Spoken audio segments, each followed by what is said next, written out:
Packers look like they are closing in on yet another victory. Just kicked the field goal to go up 30-19 over the 49ers with 1:55 left in that ball game. So it's going to take a miracle, minor miracle, for the Niners to come back. Not one. The final whistle has blown. The game is final. But we're not done yet. This is Green Bay Game Night, powered by ESPN Wisconsin. Live from the Gruber Law Office's One Call That's All studios in downtown Milwaukee. Alongside Packers Hall of Famer Mark Tauscher and former Badger and Packer Gary Ellerson, here's Emmy Award-winning Homer. The Packers defeat the Cincinnati Bengals 27-18. And yes, they could have lost. What? They weren't. When were they losing? Hold on. The guy when were they going to lose? Hold on. If the guy you never heard of, Haversick, misses the field goal, Cincinnati's going down and winning the damn game. You going to argue with that? Oh, did I miss? Did they score a touchdown at the end of the game, or did they miss a field goal? Again, the Packers were up 6. Packers got the ball, couldn't get it in the end zone, made a field goal. Haversick, to go up 9, right, close he up the game. misses that field goal, the Packers lose the game, correct? And I'm asking, did Cincinnati end up going down and scoring a touchdown to end up with No. 25 points? Because they had to score twice. You're going to argue with me that you – hold on. Are you arguing with me? Okay, I'm not going to fight you. Well, no, you can say no, they wouldn't have scored. Let's go through. Cincinnati in the first half, just so you can defend your position if you want. In the first half, they had 4 punts and a field goal. In the second half, touchdown, field goal, touchdown. And they're definitely going to stop them this time. Yeah. Okay. Yep. Okay. So are you saying the score is what it was, though, or are you changing the score, too? No, I'm not saying the score. Okay, so the score is the score. The score is the score. It was closer than that score. Yes, I am saying. Okay, so here's what I'll say, and here's my. I didn't know you were here. I'm sorry. I started because I was told you were at the game and you might be. Well, yeah, I skedaddled after we went up 27-18. We need to do take 2 because I would have never said any of those things, and it's not my right or my place. No, you start your opinion. All right, take 2. Packers win 27-18 over the Cincinnati Bengals.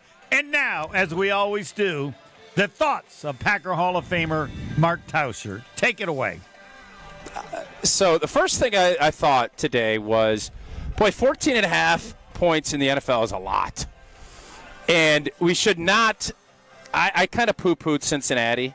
And this was last week when they hadn't traded for Flacco. And I did think when Flacco came, they'd play a better game because he gets rid of the football. He isn't going to turn it over like Browning would have. So I probably didn't discount that enough. But this is another stark reminder that the NFL is a hyper-competitive league. And the Green Bay Packers, this was a meh game from them. I was very impressed with Josh Jacobs. What kind was that? I thought meh? Is that meh? It's just a meh. Like I was expecting coming out of a bye and a disappointing tie and everybody being fresh. You got the O-line back. I was expecting more than what we got. But again, you have to keep reminding yourself the NFL is not. You're not playing Bemidji State. Like every time you line them up, you're going to have to be at your best to throttle people. Especially this year. There have been a massive we weren't at our best, and there's a couple of things that I'm excited about, but what I'm not, this was a home game.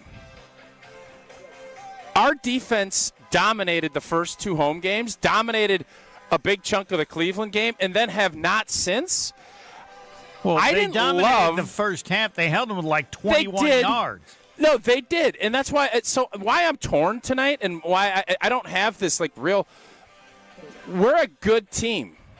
We have a ways to go to be a great team, and tonight was a really good picture of that to me, because we did some really good stuff, and then we did some things that get your blank beat.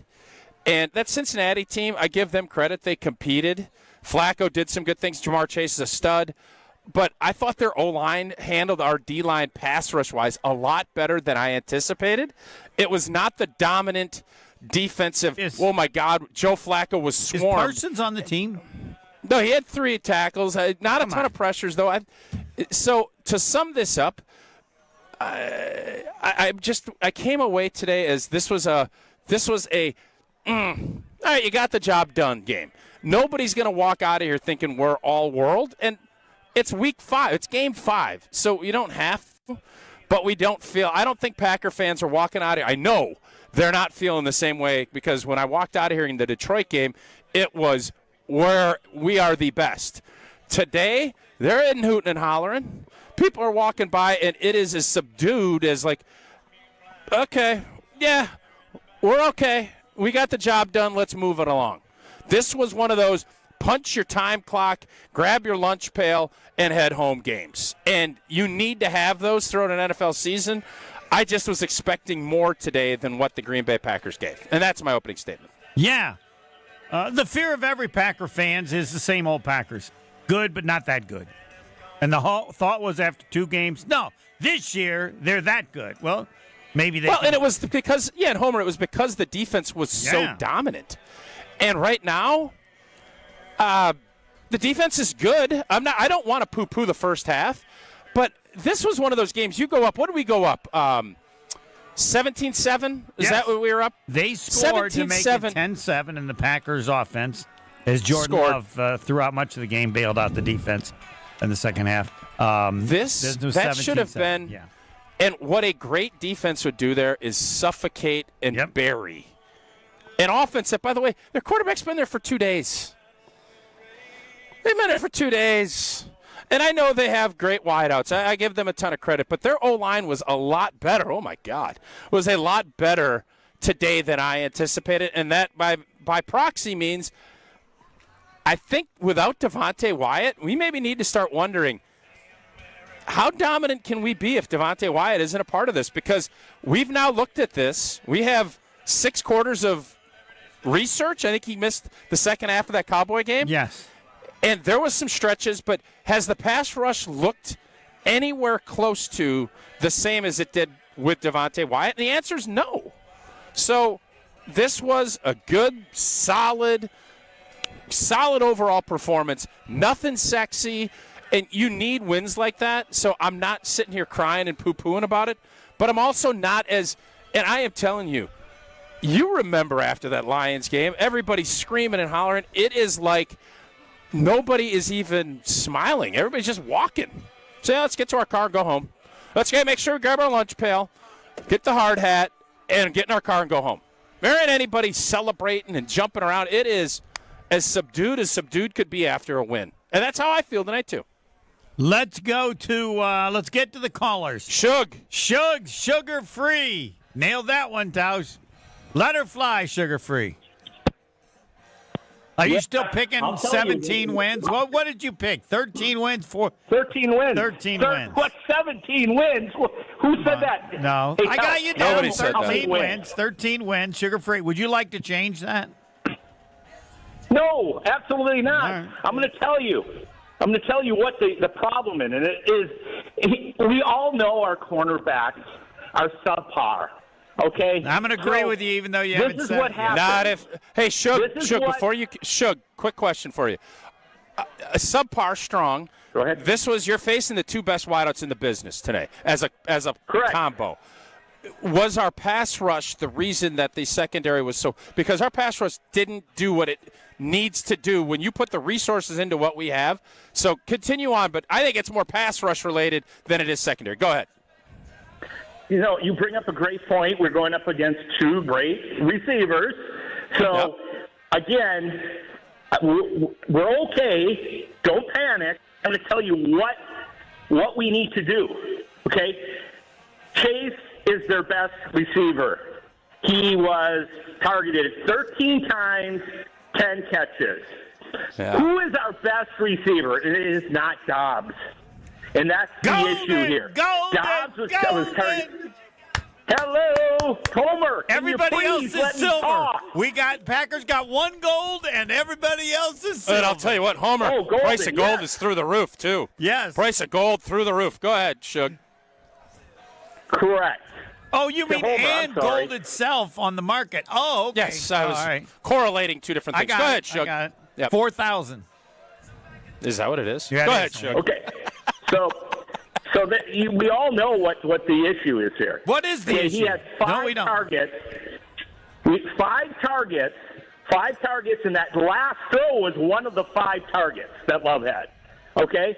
So he caught 3 balls. Dobbs had 9 targets. 9 targets, regular 9 targets. Golden had 4. Come on. That's the issue of our offense. He's a Okay, our rookie. running Takes a game is little fine. time to adjust. How do I sound, Tausch? Is that what you say? Well, it should be the other Take way a little around. I time. agree. We're coming out of a bye week. It's about time to get. Did you see him make that move on that long play? Hey, I mean, the guy's a you're talking about stud. Golden. His, Golden's a stud. yes. I agree. Yes. Well, and His Shug, hands- don't you think they're going to continue to ramp him up as he gets more and more Why comfortable? ramp him up? Why ramp him up? Why ramp him up? Let's just throw it to him. He's our best receiver. That's the issue. You're ramping him up, and you have performances like the offense had today. Okay? You're going to Dobbs. You keep going to Dobbs, your safety net. Go and get it to make plays for Golden. Keep running the ball. We ran the ball fine. The line stood up. I thought Morgan played an exceptional game. So I'm not panicked at all. I see what's going on here. We just need to open up the offense and then let the defense hunt. Can you Let open them it up go with out that there and offensive stalk. line? What? Yes, you can. You can. All right. Yes. Yeah, and by the way, and Shug, appreciate you. Josh Jacobs was a stud tonight. Like in real time watching, I don't know how many all-purpose you can. I know we do dog of the game later. Homer, I'm going to tell you right now, he's my dog. Not my dog. My dog he plays was- quarterback, and my dog's taking your dog down. Well, we'll talk about who goes to the pound and who doesn't. We'll do all right. that later. We will. Josh Jacobs brought a physicality to tonight's game, and he had an attitude that this offense needed, and it was very apparent to anyone that was in the stadium tonight. Yeah. He was by far the second best dog. There's no doubt about that. All right, let's break, and we'll get to all the callers with Tausch. Packers win. The record is 3. Homer, I'm telling you, there are more. There's a lot of Bengals fans up here tonight. They're all smiling. I think they looked at tonight as a win. Oh, without a doubt. They Which had is given up crazy the to me, whole but season. They're all smiling and like, well, they're at Lambeau. They probably had a bunch of Coors Lights and some Tito's, but they're also, it's just funny to me. Wouldn't you? I feel like we got a you got chance. beat by 9? You got beat by 9. Chance. The old man. Oh, with Flacco. Yes. Boy, what a world, huh? What a world. I heard Troy Aikman wants to come back now, but I don't know if that's verified yet. How about Farvey? Yeah. Farvey back. Yeah. Okay. All right, we'll get to your calls from Mark Tauscher next. Stay right here. Green Bay Game Night will be right back on ESPN Wisconsin at 620 WTMJ. Now's the time to plan your total experience getaway to the Island Resort and Casino. With over 450 hotel rooms and a luxurious spa, relax in style before diving into nonstop casino action. Watch your favorite teams on the big screens and enjoy great food and drinks at T. McSee's Sports Bar or savor top-tier dining at Horizon Steakhouse. Then amp up your night with live music and comedy. Head to where the big game, big wins, and big fun come together. The Island Resort and Casino. I've been to my fair share of green and gold games, and the best way to get there is with Accutrans Group. At Good Karma Brands and ESPN Milwaukee, we use Accutrans Group to get our partners to and from Green Bay, and it's always first class. From stadiums to concerts and tailgates, your game day fun starts the moment you step on board. Sit back, relax, and let their professional chauffeurs handle the traffic while you enjoy the ride. Accutrans Group is Milwaukee's premier ground transportation, available 24/7 with sedans, SUVs, limos, vans, and buses. Book today at AccuTransGroup.com. Your path to a degree should fit your life, not the other way around. At Lakeland University, you can personalize every part of your college experience. With a main campus in Sheboygan, evening classes across the state, and flexible online options, you choose how and when you learn. Just graduated high school, changing careers, juggling work and life, they've got options for you. You can even earn credit for experience you already have or for the work you're doing now, saving time and money. Start customizing your future today at lakeland.edu/ESPN. Lakeland University. Experience it your way. We all have someone we know or love that has been affected by some form of cancer. No matter how well you love and support them and try to be there for them, you can never really know what a person is feeling after hearing the words, "You have breast cancer." Only another person that has been through this experience can really understand what it feels like. ABCD, After Breast Cancer Diagnosis, is a Milwaukee-based organization known around the world. When someone calls ABCD, they are matched with a mentor who is a breast cancer survivor of similar age and has the same type of breast cancer who can provide hope when people need it the most. Kessler's is excited to announce that we've designed 3 new Hope pendants to honor breast cancer patients, survivors, thrivers, and caregivers. 100% of the net proceeds, along with an additional donation from Kessler's, will support ABCD when you purchase the symbol of hope. You can find a link with more information about ABCD, along with all 3 modern designs starting at just $75 in sterling silver and $598 in gold, online at KesslersDiamonds.com. You waited a lifetime for this moment. Now it's time to celebrate. The official collection. The Oklahoma City Thunder NBA champions.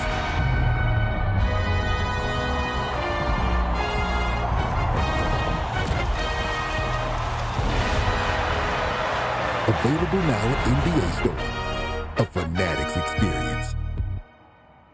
Your neighbors are talking. Did you see their siding? Yikes. That drafty window? It's basically air conditioning. From nature. Don't be the scary house on the block this fall. Call Exterior Pros and Baths and get $3,000 off your roofing, siding, windows, or bath project. No tricks, just treats.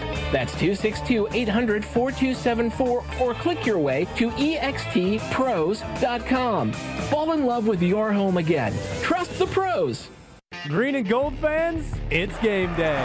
And you know what that means, tailgating with friends and raising a glass to our favorite team. This season, make Bacardi the star of your pregame party. Whether you're mixing up a classic Bacardi and cola, refreshing Bacardi lime and soda, or a smooth spiced and cola, Bacardi is the perfect pick for game day fun. Grab a bottle and get ready to cheer on Green Bay with the best in hand. Available now at your local retailer. Live passionately, drink responsibly. Bacardi USA, Miami, Florida. Run 40% alcohol by volume. You're listening to Green Bay Game Night on ESPN Wisconsin at 620 WTMJ. React to the game by calling the Carbless Talk and Text line, 800-990-3776.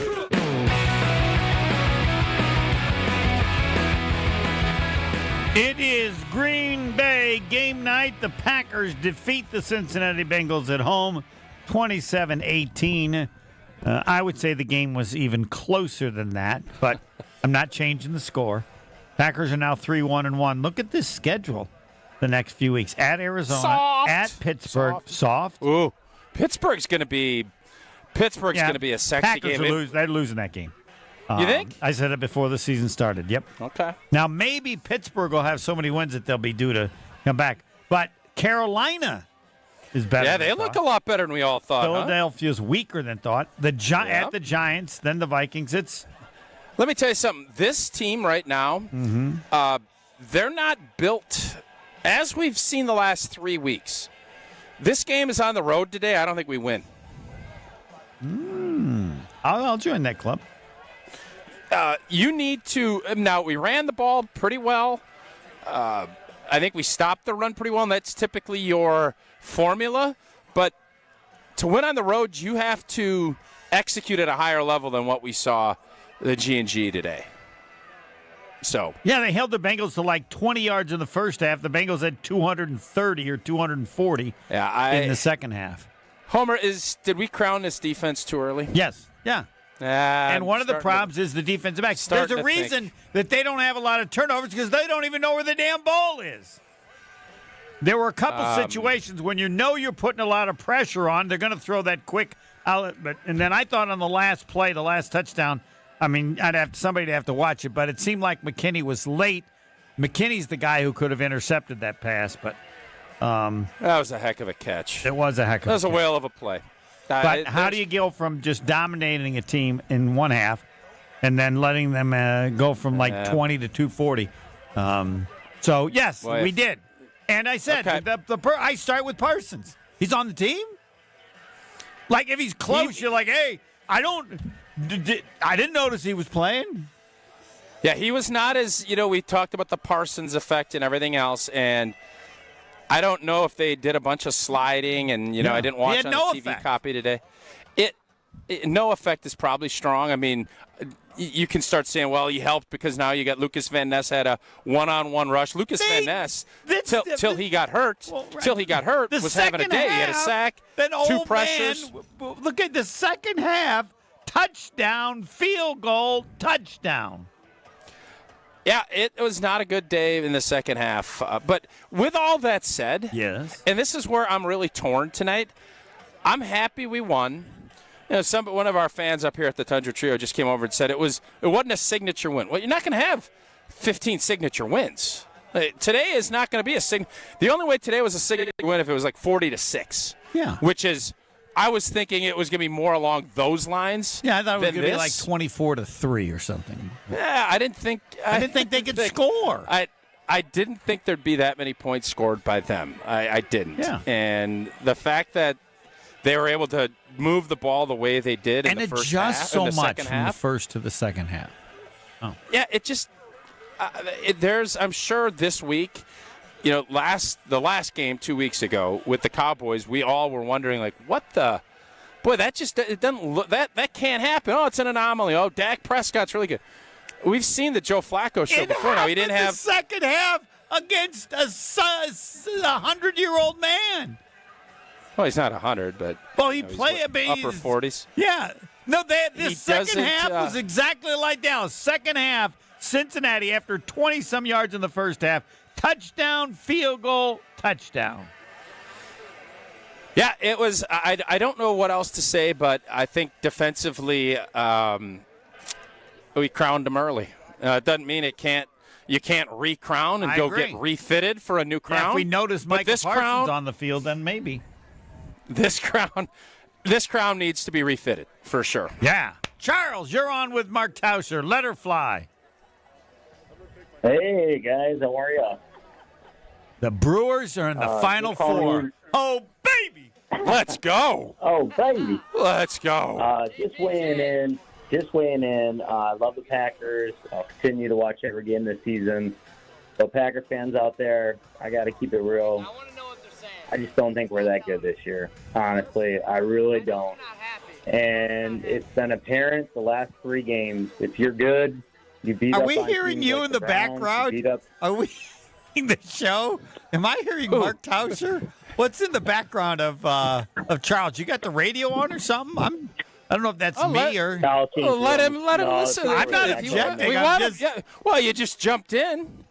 We got a live studio audience up here, Steven. I think there was just an echo. Okay. I changed rooms. I think there was an echo. I apologize. No, there's no apology. It's just an observation. I wanted to make sure Go ahead. I was just saying, if you're a good team, you beat up on teams like the Browns, and you beat up on the Cowboys, and you beat up on the Bengals. And that didn't even happen. So, I mean, the first half, I'll give the defense credit, but we laid off the gas. The second half, we could have easily got beat if we were playing a good team. Honestly, if we were playing the Bears tonight, I don't know if we would have won. If we were playing the Vikings, I don't know if we would have won, So, I'm sorry. I don't think we're that good of a team. Could we get better? Yeah. But at this point, I'll be honest, we'll be lucky to make the playoffs. Because the schedule is going to get harder. Come on. Lucky to make the playoffs? How can you dispute that? Homer, How I'll can tell you you this. dispute that? Hey, I'll tell you this. Cleveland If gonna make we the play playoffs? like this on the Are road, the Bengals going to make the playoffs? Are the Cowboys? the Bengals will not make the playoffs. No, they won't. Cowboys will not make the playoffs. Well, if we don't make the playoffs, the Cowboys probably will. Those are teams we're barely beating and we're losing to. Whatever you tell want to me bet, how you am I- go how to am I Kevin at Ted's, take as much money as you want to bring. Packers not making the playoffs. I say they will. Because, Homer, I'm going to Charles, tell you this. we I'll say like this, you, Charles. but unless you'll put money behind it, the opinion is weak. I hope they prove me wrong. I really do. All I right, really hope okay. they prove me wrong. Yeah.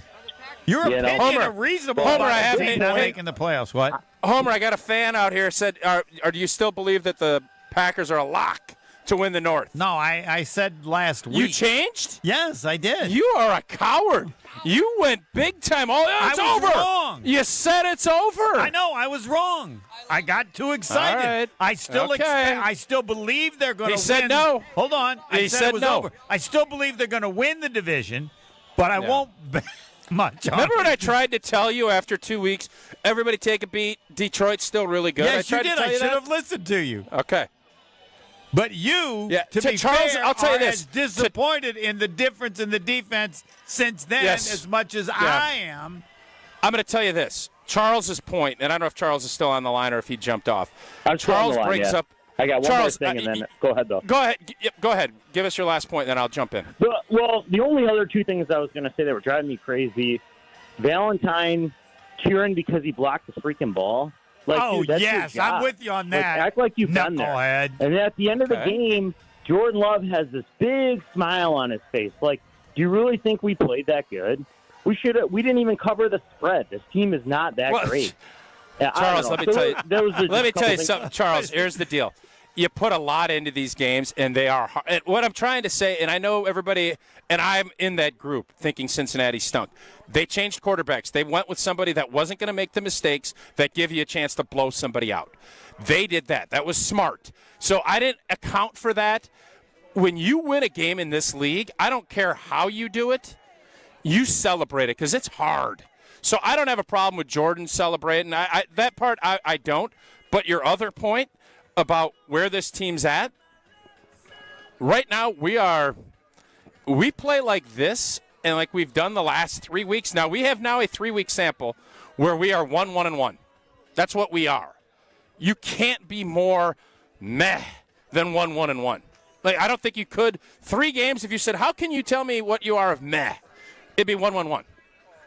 And that's where we're at. So we play like this against good teams on the road. We're not winning. We're not. Now, you get them at home and all the other things. So I'm with Homer on the fact I still believe this could be a playoff team. Are they going to win the North? They better start playing a lot better than what they've been the last couple weeks. That is where my head's at on it.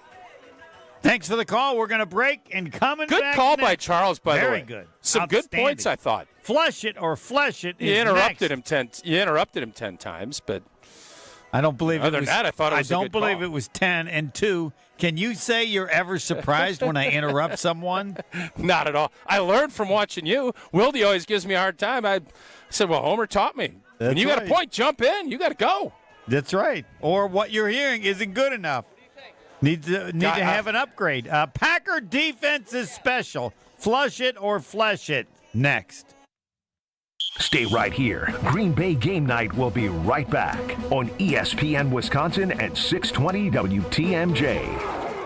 From the baseball playoffs to regular season football, Prize Picks is the best way to win cash watching our favorite teams. Which players are going off? Which ones are overhyped? Well, make your picks in less than 60 seconds and turn your takes into cash all season long on Prize Picks. Prize Picks is simple to play. Just pick more or less on at least 2 player stats. If you get your picks right, you could cash in. Prize Picks now offers stacks, meaning you can pick the same player up to 3 times in the same lineup. Prize Picks also offers injury reboots. If one of your players leaves the game in the first half and doesn't return, Prize Picks won't count it as a loss. Prize Picks offers Venmo, Apple Pay, MasterCard, and more for quick and easy deposits into your account this football season. Join millions of users. Sign up for America's #1 fantasy sports app. Download the Prize Picks app today and use that code WI to get $50 in lineups after you play your first $5 lineup. That's code WI to get $50 in lineups after you play your first $5 lineup. Prize Picks. It's good to be right. Here's a dose of reality. Driving under the influence of prescription painkillers is just as illegal and just as deadly as driving drunk. In fact, there are nearly 2,000 drug-related crashes every year in Wisconsin. Help prevent drug driving, and let's achieve 0 preventable deaths on Wisconsin roadways. Driving on pills kills. Sponsored by the Wisconsin Departments of Health Services, Transportation, and Justice. Kunis Hope Chevrolet of Milwaukee is having a massive grand opening celebration, and you're invited. 3 days only. Thursday, October 16th through Saturday, October 18th. Unprecedented grand opening celebration pricing and discounts on our entire inventory of new Chevy cars, trucks, and SUVs. Plus over 800 pre-owned vehicles. Starting as low as $39.95 and only $199 per month. We'll be paying above market value on all trade-ins during this event, no matter what the mileage or condition. And during our 3-day celebration, you can take advantage of grand opening service specials on oil changes, replacement tires, brake pads, and rotors. Almost all services with hundreds in savings. It's a party, and you're invited. All brought to you by your good friends and neighbors at Kunis Hope Chevrolet, Milwaukee's #1 Chevy superstore. Don't miss the Kunis Hope Chevrolet of Milwaukee's huge grand opening celebration. Thursday, October 16th through Saturday the 18th, just off I-41 at 11100 West Auto Mall Drive. For info online at KunisHopeChevy.com. I'm with James Imaging Systems client Preston Clark. He oversees IT services at Creative Business Interiors. Preston, you get the benefit of one-on-one relationships with the James team, like when your sales rep said something unexpected. What did they say? Hey, this is a little high. You're not printing as much as we thought you were going to print. Then the James team member had even better news. Correct. Let's bring that down. Let's make it a little cheaper and still keep you on the same program. The James Managed Print Services Program. All your document output devices bundled under one invoice that includes service and supplies for one low cost per print. Nice, right, Preston? Yes, felt great. Felt secure, Don't have to worry about, again, somebody just coming in and selling something and then walking away and never hearing from them again. James Imaging Systems, AI-driven workflow automation, security enhancements, and digital transformation. Call 262-781-7700 or visit jamesimaging.com. In football, what does every great team start with? A strong defense. Same's true in business. Defense against what? Cyber threats. That's why companies use Trend Micro. What do they actually protect? Your network, your data, your people, from ransomware, phishing, and more. So it's not just antivirus? Not at all. Trend Micro has a full defensive playbook trusted worldwide for over 35 years. Sounds like the kind of defense every business needs. Exactly. Don't get blindsided. Go to trendmicro.com and see how enterprise security is done right. Tune in to KBN every day at 2 o'clock. Kyle Brust and Nortman. 94.5 ESPN is WKTI and WKTI HD, Milwaukee. A locally owned Good Karma brand station. This is Green Bay Game Night on ESPN Wisconsin at 620 WTMJ. Call the Carbless Talk and Text Line, 800-990-3776. Flush it. We failed multiple times with bad ideas. I didn't know were bad till I realized they didn't work. Or flesh it. Yeah, that's one idea. Or we can work as a team. Brought to you by Gordon Flesh Company. Business technology managed. Taking the worry out of your office equipment and IT needs. We'll get to flush it or flesh it. Tausch always leads with his thoughts on the outstanding Gordon Flesh Company. And it takes a team, just like today, to meet just about any goal. It's as true on the football field as it is in the office space. And Gordon Flesh Company has been providing cutting-edge technology for all companies of all sizes for over, what a great number, 65 years. Visit gflesh.com to learn more. The question is the Packers defense special? Are you going to flush it or flesh it? Let's flesh it out a little bit. Right. Because I think we all were excited. 5 weeks ago, whatever it was, people bouncing around up here, everybody hooting and hollering, Lions fans walking out with their jaws on the ground. They couldn't believe how great our defense was. And then Washington comes in here and we dominate that game. And then Cleveland, our defense looks absolutely phenomenal until way at the end. And then we've seen the last two times this defense has been out on the field. And I don't want to poo-poo tonight 19 points in the NFL when you have two wideouts like that, it's not bad. But I was under the impression that we could start thinking about having a conversation if they continue to pile it up with some of the great defenses. And I can't put that, as we sit here through, I don't know where we're all ranked. I still think our rankings are probably fine. But there was a feeling of dominance, like you are going to feel pain. Charlie checked down. All of the stuff that we saw for the first 3 weeks. Then Dallas didn't do it. Tonight, there were some checkdowns, but it wasn't Joey checkdown tonight. It was Joey Chase, Joey Higgins, Joey tight end, Joey. And they moved the football in the second half. You don't do that against dominant defenses. Not that consistently. You can get one drive.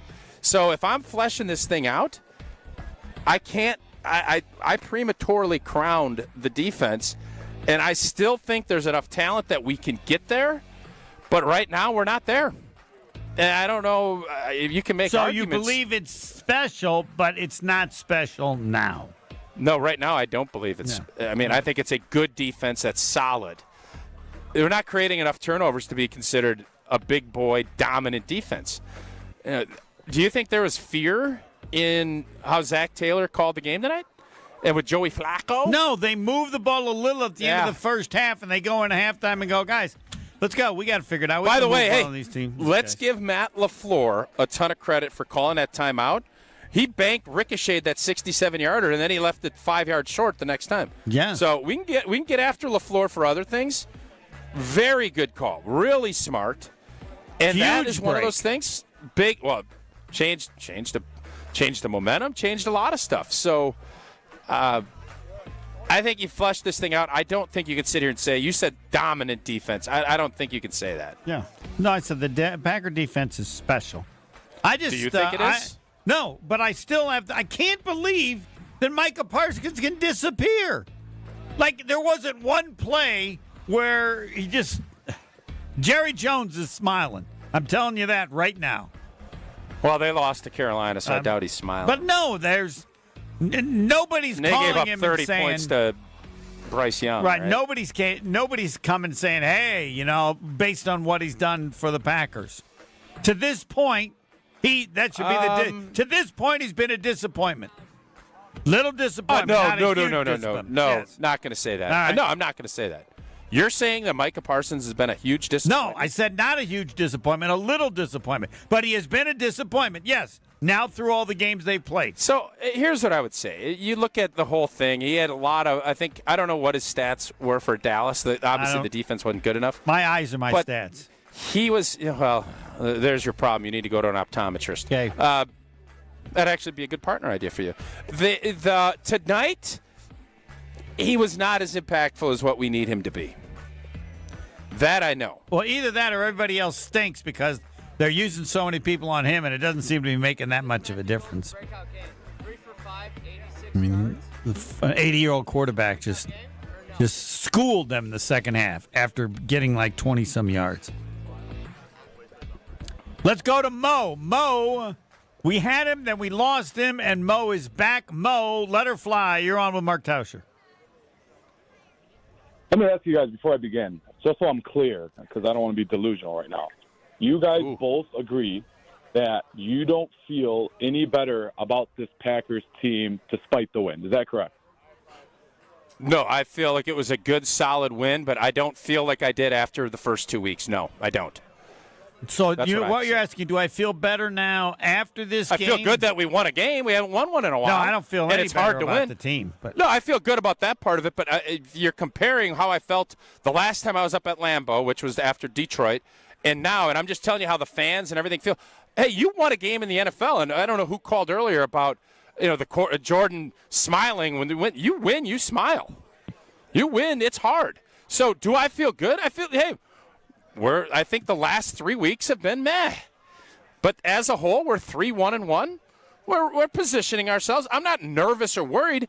Today was a meh game. In those games, you can feel, all right, we got to win, but I don't feel like I did after the first 2 weeks. No, and I don't know if, I'll tell you why I don't, because I thought the defense, as Tauscher could carry the offense at times, which is rare. Tonight, this afternoon, the offense carried the defense. The Packers won this game because of Jordan Love. And I didn't think Josh Jacobs. Yes. And the new kicker. And the new kicker. Yes. Huge. I didn't think that'd be necessary against a team that had like 25 yards in the first half. Yeah. So, go ahead, Mo. You asked the question. Now you take over. What's your point? So shout out to the kicker. Shout out to the kicker for making absolutely and icing his game. That's big time. I was definitely quaking in my boots before he made that field goal. But let me tell you this: I don't feel any better about the team at all. As a matter of fact, I don't even feel good about this team winning the NFC North. Homer, you took back your comment, crowning up. So I don't feel good about that. Yeah, right now Detroit's better. Yeah. Oh, 100%. I'd even argue Chicago is better. No. Okay, you can. That's you'd be wrong, but you can. Yeah. Okay. I mean, look. I'm a little harsh on this team, but it's because the sample that they gave us the first 2 weeks, they set the bar really high. And until they get back to that brand of football, you can't be confident about this football team. You know, offensively, I think we should all be very excited, especially when Christian Watson comes back. I'm not remotely worried about the offense. I'm just a little concerned about the offensive line, but I think with continuity, they'll become better and better so long as they could stay healthy. But I don't trust the defense. I don't think Keyshawn Nixon is a cornerback one. He got burnt by Jamar Chase. And I don't think that this pass rush with Micah Parsons is generating enough. I don't think Micah Parsons has really played to his standard. Now, granted, he's getting double-teamed a lot. They missed a lot of holding calls on him today. If you watch the All-22, you'll see that, Homer. But this defense has a lot of work to do. Special teams, you can't count on them, even though today was a little bit better. I don't feel all that Mo, great can I tell you something? If in any discussion of Micah Parsons you bring up, well, they missed some holding calls, that makes my point exactly, that he's been a little bit of a disappointment because you just assume, and that's always been the case with him, that they're going to miss holding calls. I'll defer to Tauscher on this. They used to say you can call holding on every play. You can easily call holding on every play against Parsons. Yeah. He got tackled. He got tackled at the end of the game. I saw it. You'll watch it. I agree. Do we need saw to send an Amber Alert? Hey, Homer, should we send an Amber Alert out for Rashawn Gary? Did you see him anywhere today? I didn't. I was disappointed. I was disappointed in Rashawn Gary in the Dallas game because he had a lot of one-on-one opportunities and he did not get home like he needed to. Van Ness had a day. Today. Yep. Mm-hmm. I agree. So I guess Parsons probably gets some credit for that. All right, Mo, so are the Packers going to win the division? Yes or no? Right now, I'm saying no. That could change, though. All right. Thanks for the call. I almost wonder if getting off to that fast start this season, because this stuff wears on a locker room. There's going to be, I think probably, I'll be curious on the coverage of this game. I'm guessing most are going to say it was a win, but you left a lot out there. That the standard is the standard. And this team set the question's going to be what I'm asking you. What the hell happened? They couldn't even get a first down in the first half. Yeah. And then they go touchdown, field goal, touchdown with a old man at quarterback. Now, you would think as the game goes on, I mean, I am the expert on old man, and it is when it comes to this show. The problem is it's hard to maintain whatever you for the same length of time. This old man was Hall of Fame in the second. I'd like somebody to call in the Institute with the numbers in the second half. I bet his quarterback rating was over 100. It's probably like 130. Yeah, it was sharp. He was sharp. So how does that happen? How do you dominate them? Well, and then in the second half, he turns into Mahomes. I don't know. Brady. Okay. It's a good question. I think they obviously looked at trying to get the ball to Jamar Chase more, which I'm, if I'm Zach Taylor, I'm saying the whole game, that's what I'm doing. But I thought the O-line just did a better job in the second half, and I don't know if that's I don't know. I mean, it's a really, I think, a fair question that everybody's going to ask because we have this standard now for this defense. And the last, obviously the first half, I think it lived up to it. But dominant defenses get stronger as the game goes on. That obviously didn't happen tonight. Just so you correct when I said the first half, Cincinnati had 4 punts and a missed field goal. And the field goal was 67 yards. From 67 basically, yards. that was 5 punts. And then in the second half, from 5 punts or 4 punts and a 67-yard field goal. Yeah, touchdown, Homer, I'll tell you what. Touchdown field goal. I'll tell you what. The hell is that? Just being here, you didn't feel like Cincinnati. You felt like Green Bay dominated the first half. Yes. And you felt this way, but they only put up 10 points. And you're always like, why do we keep on doing that? We dominated the time of possession. We dominated the line of scrimmage. Yep. Cincy couldn't do anything, and you looked up, and it's only 10-0. Do you know, can I ask you a question? Yeah, go ahead. Would you like Arizona to acquire Joe Flacco to see how he would play in Arizona? Their quarterback's healthy. He didn't get hurt, did he? Would that be great? No, I don't think Kyler Murray didn't play today, I don't think. So yeah, how about there's a chance.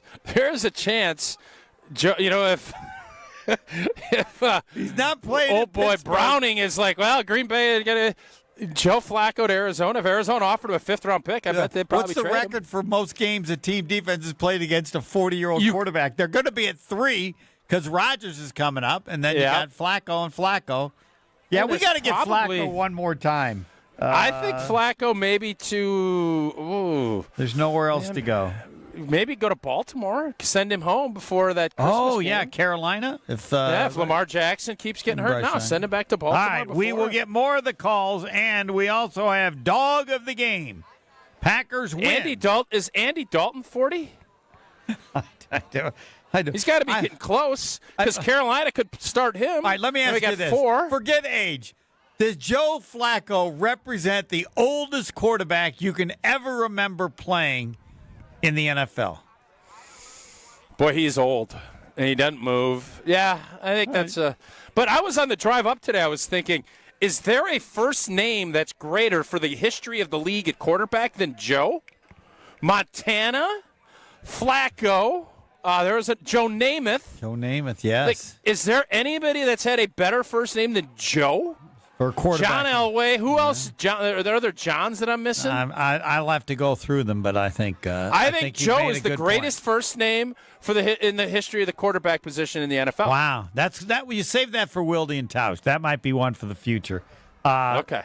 Dog of the game and more calls. Next, Packers win 27-18, 3-1-1. Next at Arizona, and then at Aaron Rodgers. Next. Stay right here. Green Bay Game Night will be right back on ESPN Wisconsin at 620 WTMJ. Football's back, and if you're headed up toward Green Bay, the perfect stop is Higher Love Cannabis Company, just seconds over the border in Menominee, Michigan. Less than an hour from Green Bay. An easy stop before or after the game or anytime you're passing through town. And with so many low-quality, unregulated CBD products floating around Wisconsin, trust matters. Higher Love, award-winning, organically grown, locally owned, and the real deal. Higher Love Cannabis Company, best in the Midwest. Visit findhigherlove.com/CBD. It's a bird bash at Potawatomi. Thursdays, you could win up to $50,000 cash in a bird bash game show. Just play with your rewards card this October for a chance to win. Wouldn't you like to rake in a huge pile of cash? Bird Bash, only at Potawatomi Casino Hotel, Milwaukee.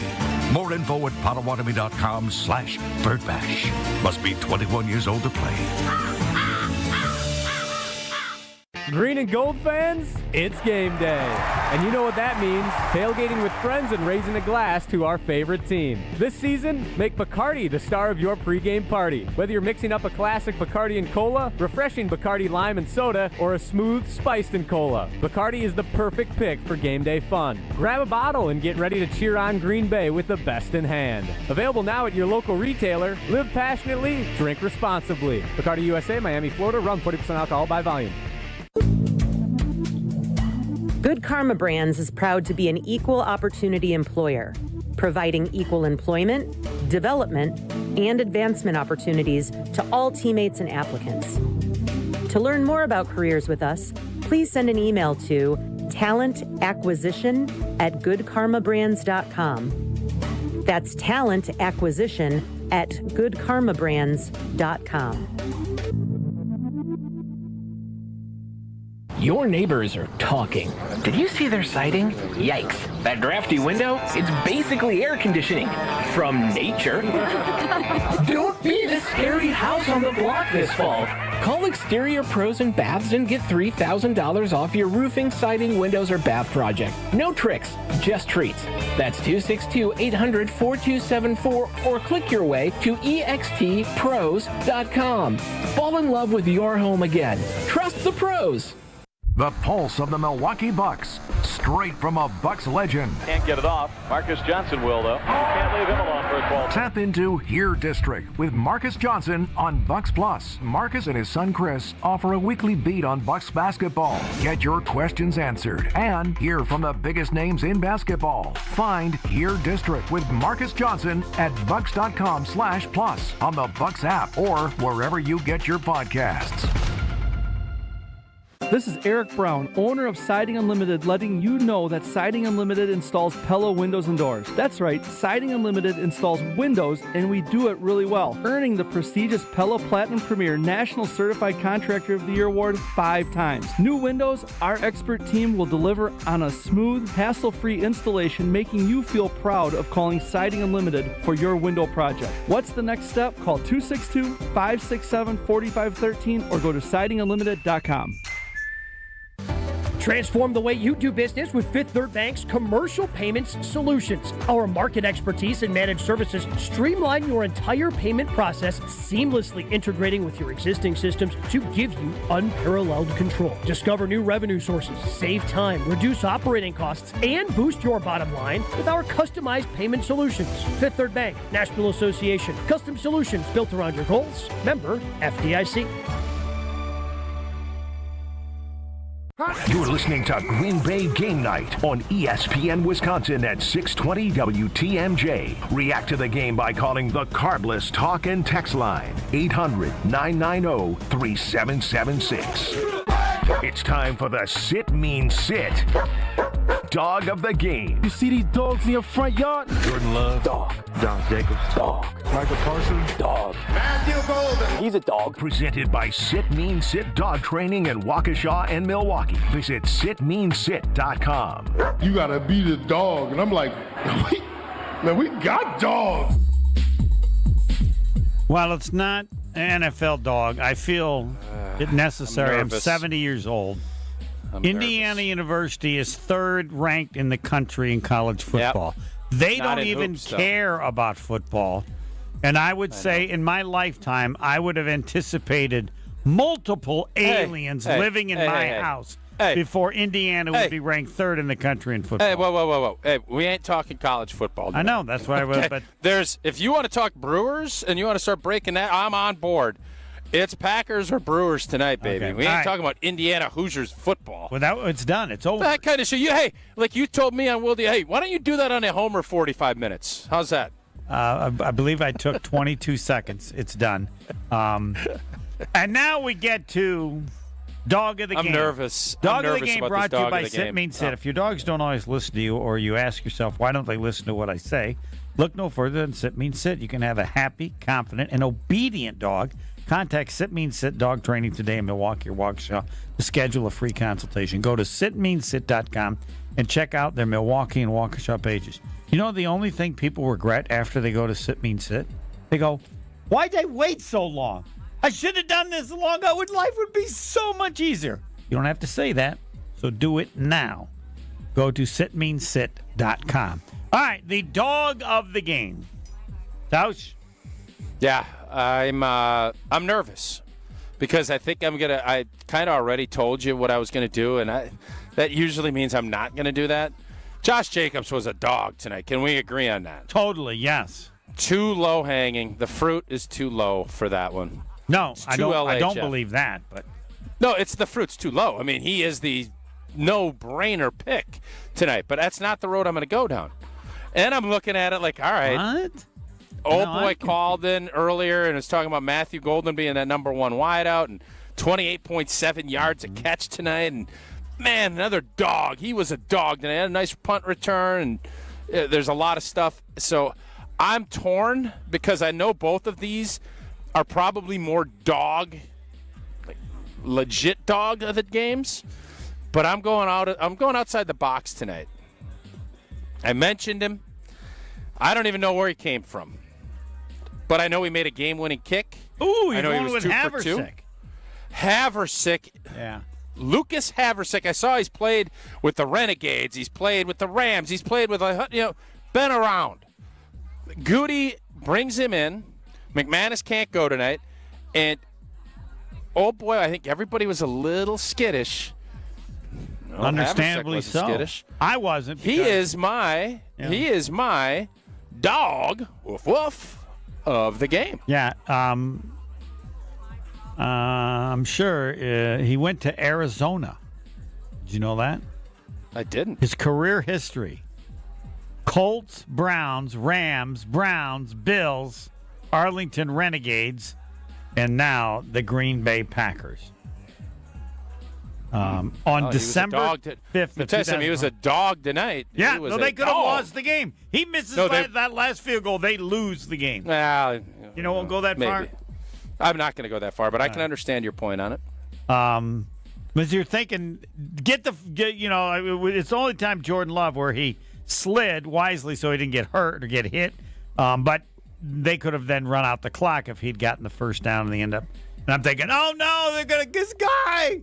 People are gonna remember him forever. Haver or whatever.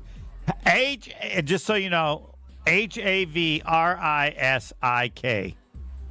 Havrisik. I don't know how many Lucases are there. Lucas was in that movie, wasn't he? Was that? I don't know. Forget that. Sorry, I brought that up. My dog of the game was, without a doubt, Jordan Love. Jordan Love won the game. He made big plays. He ran the best anybody's ever seen him run. He made all the plays. He did everything. He made great passes. Yes, he was the dog of the game because it would have been reasonable at the end of the first half to think, Cincinnati, they can't score enough points in a month. So there's really not that pressure. We want our offense to be better. Then Cincinnati scores. It's 10-7. Damn. Goes down, scores 17-7. Cincinnati did it again. 17-10 with a field goal. Let's do it again. Packers scored 24-10. And then Cincinnati does it again to make it 24-18. So many good plays, and his running, I would say it was the best game running he's ever had with the Packers. And that was a huge part of the offense as it got better. Well, that throw he made to Golden at the end of the game. Yes. Yep. Rolling to his left. Mm-hmm. So a lot of people are going to give him grief about that pick in the early part of the game, right? I think it was a bad decision. I actually looked at it from a different perspective. Early in the game, I want my quarterback to be athletically arrogant. I want my quarterback to say, I'm going to go make those plays, because he doesn't make that throw to Matthew Golden if he didn't make that other throw. He has so much belief that he can make these plays. And yes, sometimes he's going to make some mistakes, but he didn't make the critical mistake. Cleveland, I was very critical because he didn't need it. Right. Tonight, he needed to do that. And I think part of it was he didn't know about Havrisik. That was a third down. He was trying to make something happen. He was arrogant about it, and he got burned. But what he didn't do was pout. He said, I'm going to go make a play. And that play is what probably cinched this game up. Yeah, throw. I want to blame LaFleur and everything. Like on that play, I knew it. I bet you did. They're going to blitz everybody. They're going to send everybody because they want to make sure that Love doesn't have the opportunity to run, like to just roll out. And nobody touched the guy, and I want to blame LaFleur on a bad call. You're going to blame LaFleur for him throwing a pick? No, not the pick. I'm talking about late in the game after he slid. Oh, okay. No, the pick. I blame LaFleur for the pick he threw in Cleveland. Oh, yes. No, the pick here was Not a stupid pass. But the key is, and I've tried to express this, situation is so important. That's early in the game. That's your first series. That's different than in overtime, or that's different than the other situation late in the game against Cleveland. And in this game, late in the game, he made good decisions. And, for example, throwing that ball away so the clock stops. If he gets sacked, then it's an extra yardage on the kick. And he took a sack. He played athletically arrogant tonight. Yes. He ran it. He made throws going back across the – that's why I'm not fighting you on the dog. Like, I get it. I'm not going to fight you on that. Now, Josh Jacobs, 93 yards rushing, 55 yards receiving. I take him for granted. He's like in the Dog Hall of Fame. He's just like in every game, so you just take him. He has been such a dynamite signing. And do you realize, I think – he's so good. And if he had better blocking, can you imagine – yeah. You look at the guy, you can watch the tape on the guy from Carolina, their backup. I don't remember his name. Is it Dowdle? Dowdle. Jacobs has got to watch that and buckle up. He said, buckle up, baby. Be like, Jacobs go like, could I ever get some holes like that where I get to run a little bit? And then when people run into me, they think, oh, next time I'm going to try to block him from below the knees. I'm not going to tackle him. All right, I'm telling you, we just had some Bengals fan leave. Bengals fans are excited about what they saw tonight. Yeah. You guys happy about what you did tonight? It's amazing. You guys lost by 9, but they're excited. They're happy. They got happier a chance. Packer fans They today. thought the season was over. It's like I'm living in Bizarro world tonight. They thought the season was over. Happier. Yeah, maybe. Yes, happier. I think they feel like, hey, Flacco can get us in the playoffs. Oh, Browning wasn't gonna. I think they're happy about the fact they got Flacco. Don't turn the Is ball that accurate? over. That can be That's perfect. All right. All right, we got dog in the game. And market now, research. Yeah, we'll get more callers with Tausch. Packers win 27-18. Arizona is next. Same time, 3:30. Then the following week, Packers are playing at Aaron Rodgers.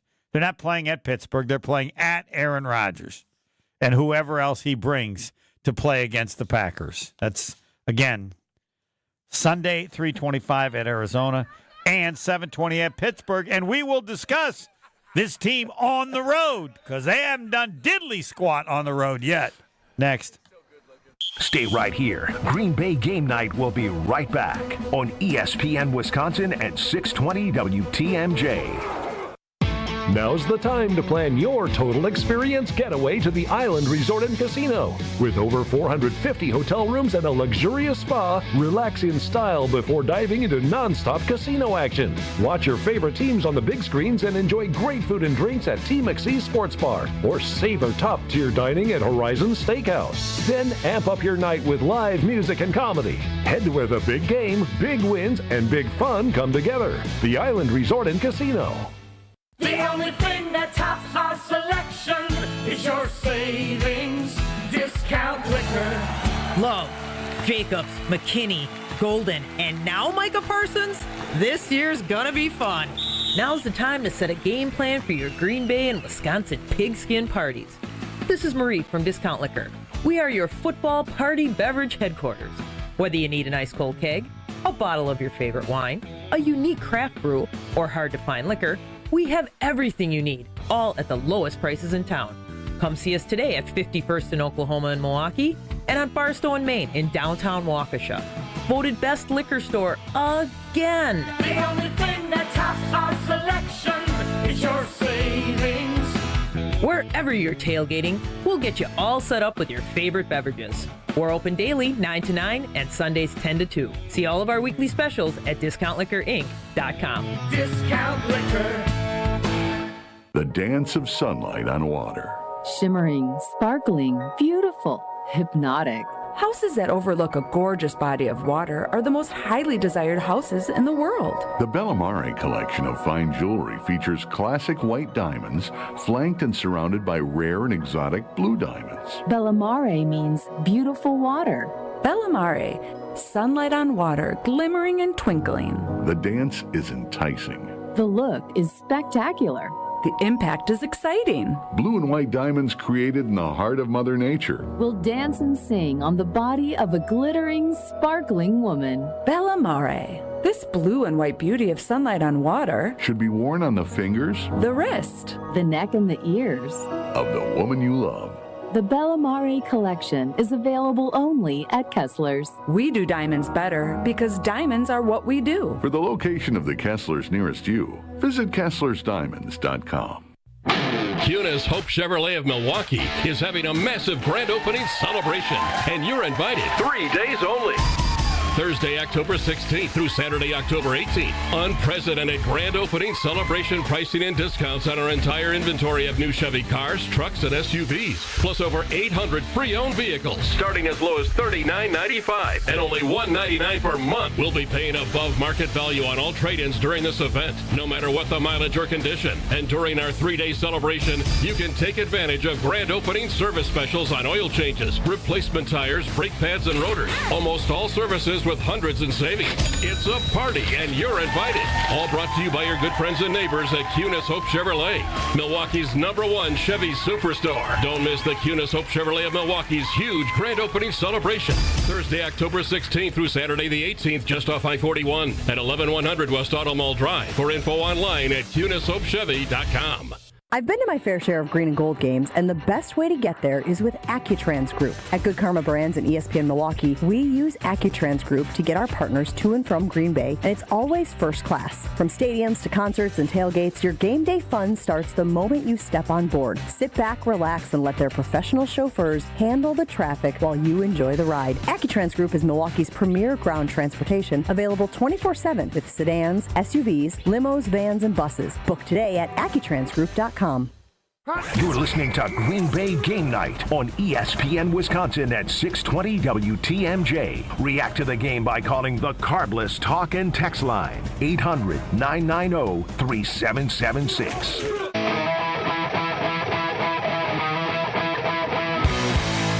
The Packers win 27-18. The record 3-1-1 at Arizona.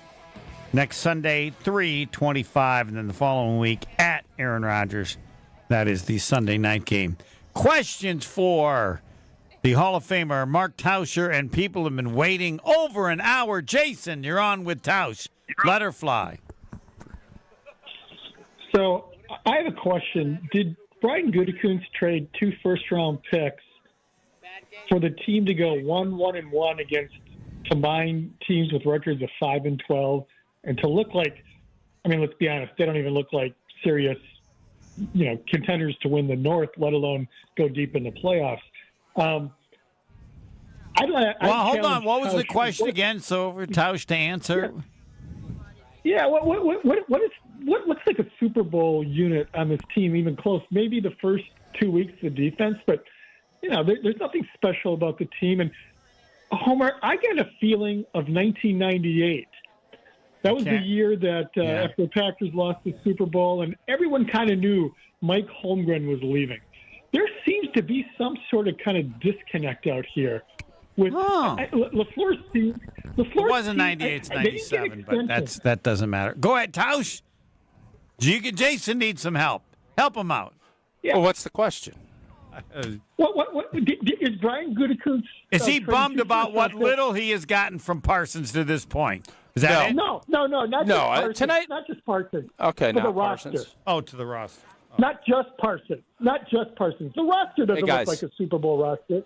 And again, it's August. It's October 12th today. It's October 12th. Okay, they came off a bye. Yes, would I have liked to seen more from what the defense? Absolutely, I would have, especially in the second half. But we're 3-1-1. You're looking to position. I don't want to be playing my best ball now. I want to continue to get better. Now, do I want to see more? Yes. But we're starting to get our O-line healthy. Christian Watson's going to be back playing. There's a lot of things to be very excited about. Now, defensively, we need to get Devontae Wyatt back. That, to me, is something that I think we need to really look at. I poo-pooed it a little bit last week or 2 weeks ago with Dallas. Oh, they scored. And it was after Devontae got out. Devontae Wyatt makes this defense a lot better. And right now, I don't think they've found that guy to help supplement the usage of Micah Parsons. So there's questions. What's the best unit? I mean, right now, there's room to grow for everybody. but I am not remotely as down in the dumps as you are. And we can still easily win the division, and we're going to be a playoff team.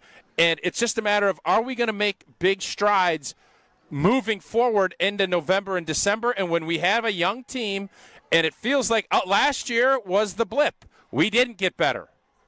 This year, if we do, great. If we don't, that's when you can start having the conversations that you're having right now. Yeah, the team is really healthy overall right now. It's very healthy. The defensive backfield is completely healthy. Yeah, offensive line. Devontae Wyatt ain't there. You haven't had this the first time you had your preferred starters on the O-line for a full game all year. And then Jordan Morgan played right guard for most of the game. Yeah, and they went against Cincinnati, who was missing their star. Yeah. Yeah, there's nothing about this team. I mean, we can try and Jason, I will also add to what Tausch said to Steve Young, who said, this is the preseason. Don't talk to me till we get around Thanksgiving. Then we'll look and see who it is. This is just fiddling and diddling. So I'm sure you respect Steve Young. I will say that there's just not one unit on this team right now that seems like that's a unit you could see being a Super Bowl contending team. Not one of them. I mean, I'm sorry. Receivers and tight ends, yes. Watson comes back. Receivers, tight ends, yes, and they're running back. Yeah. That's Super Bowl. I would say Cincinnati has the better receiving unit today. I'm sorry. I know they do. You don't have to have the best receiving unit. There's nothing special about the team, Homer. Tell me what's special. All right. Again, tight ends and wide receivers will be special. Not the best. They're running back and they're quarterback. Yeah, all those. Does special mean it has to be the best in the league? I think those things all will qualify as special. Micah Parsons is special. All right, Jason, thanks for the call. Let's move on. I would let Jason go longer, but Levi's been waiting like 2 weeks. Levi, you're on with Mark Tauscher. Let her fly. Hey, guys. How's it going? Levi, how are you? Well, Tausch, I am feeling I know we won the game, but I feel a little IPT, to be quite honest with you, tonight. What do you feel IPT about? That's in poor taste, Homer, if you didn't know. I didn't know. I think that was something like they have the stuff when you're emotionally got problems, you got anxiety, APTI, TPI, there's other TPO, stuff, whatever. Go ahead. Yeah.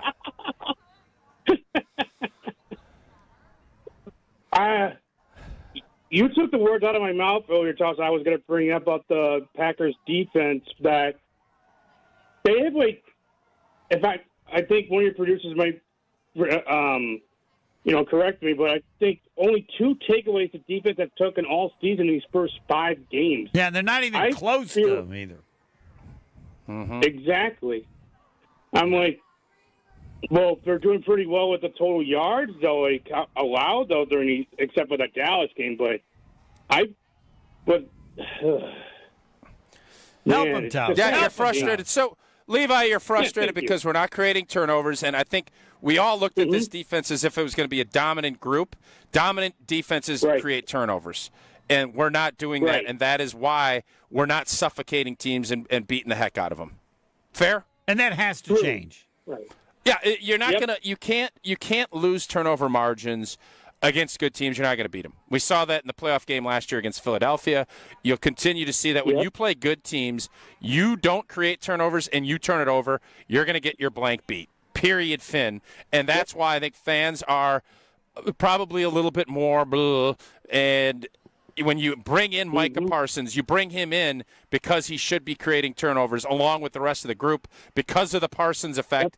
We thought that was going to be the case through 2 weeks. In the last 3 weeks, we have not By the way, the Bengals lead the league in turning the ball over. Well, but that's not fair because that's the old quarterback. Yeah, yes. That's different. By the way, the old man quarterback rating in the second half, 107.9. He would have been the first. They say this in golf. You're amazing when you shoot your age. He nearly is the first quarterback ever to equal his age of 110 with a quarterback rating of 107. All right. Well, thanks for the call, Lee. All right, we got one more. After all that, Homer, after all that, I'm going to have a Tito's. Tito's handmade vodka. Right, yes. America's favorite vodka for a reason, distilled 6 times till it's just right. Tito's is known for great vodka, giving back, and doing good for dogs. I was in Alabama this past weekend, and I was going to tell you, they love Tito's everywhere. Like, just you stand in line, Tito's. Yes, I wanted to let you know that around the country. Interrupted. Sorry, okay. Go ahead. Distilled in Austin, Texas, crafted to be savored responsibly. Appreciate you. Yeah, in Texas, but in Alabama, man, they are hooked on Tito's. All right, let's get the last caller before Tauscher has to go. Thomas, who's been waiting over an hour. Oh, baby. Take it away. You're on with Tauscher. Hey, guys. Can we talk about Matt LaFleur's play calling yet again? Like, I don't know if you guys remember, but it was second half. It was before Josh Jacobs' touchdown where Jordan Love rolled out left, and he threw it to Tucker Kraft, and there's a holding penalty moved forward, and then Josh Jacobs just ran in. Did you guys know that there was 3 receivers within 5 yards of each other doing drag routes to the left side? Not great spacing. Like, what are we? But why are 3 guys going towards the left? Like, it's like they should be going opposite directions to have the defenders crash into each other. And then at the end of the game, why are we trying to pass the ball? Just run the ball. This play calling, I just feel like this. It's just, I feel like every year, I don't know. I just feel like LaFleur doesn't scheme guys open. He just calls plays. And I just feel like it's going to be it's same year. Like, we're just going to lose in the first round, and then he's going to get one more year, and then he's going to get fired, and then nothing's going to change. Nothing's going to happen. Like Jason said, there is a disconnect, I do feel, to where, like, LaFleur, I think he's just doing too much. And I just, to your point of missing Devontae Wyatt, isn't that Goody's job to then have other guys behind him? Yeah, but it's like but you draft guys. I don't know who puts more resources into the defense than what Goody has. Lucas Van Ness has been playing inside. You got you have guys there. Devontae Wyatt's a first-round pick. It's not just easy, and you can't just snap your fingers and replace those guys. It'd be like if Micah got hurt or Rashawn got hurt, you'd probably be looking now. You could make the Rashawn Gary hasn't done much in the last 2 weeks, but I get it. But I don't know if that's fully fair, if that makes sense. I know. It's just like I just feel like I just see these other teams just scheme guys. Like, it's like I don't know. I just feel like I'm just seeing the same thing year after year and week after week, where it's like I feel like we're just like stuck in mud. Like, I just feel like I don't know. Like, we can just get a touchdown within 3 plays. I just feel like I don't know. I've had this thought, and I told like people around me.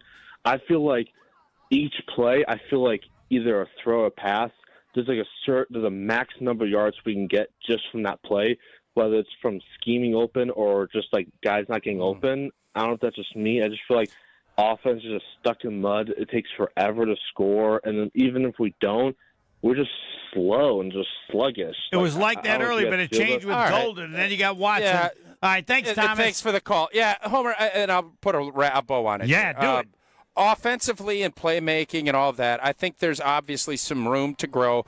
Golden there, Watson back. I'm not at all worried about our offense. I think it's going to improve and get better, especially if our O-line can stay healthy.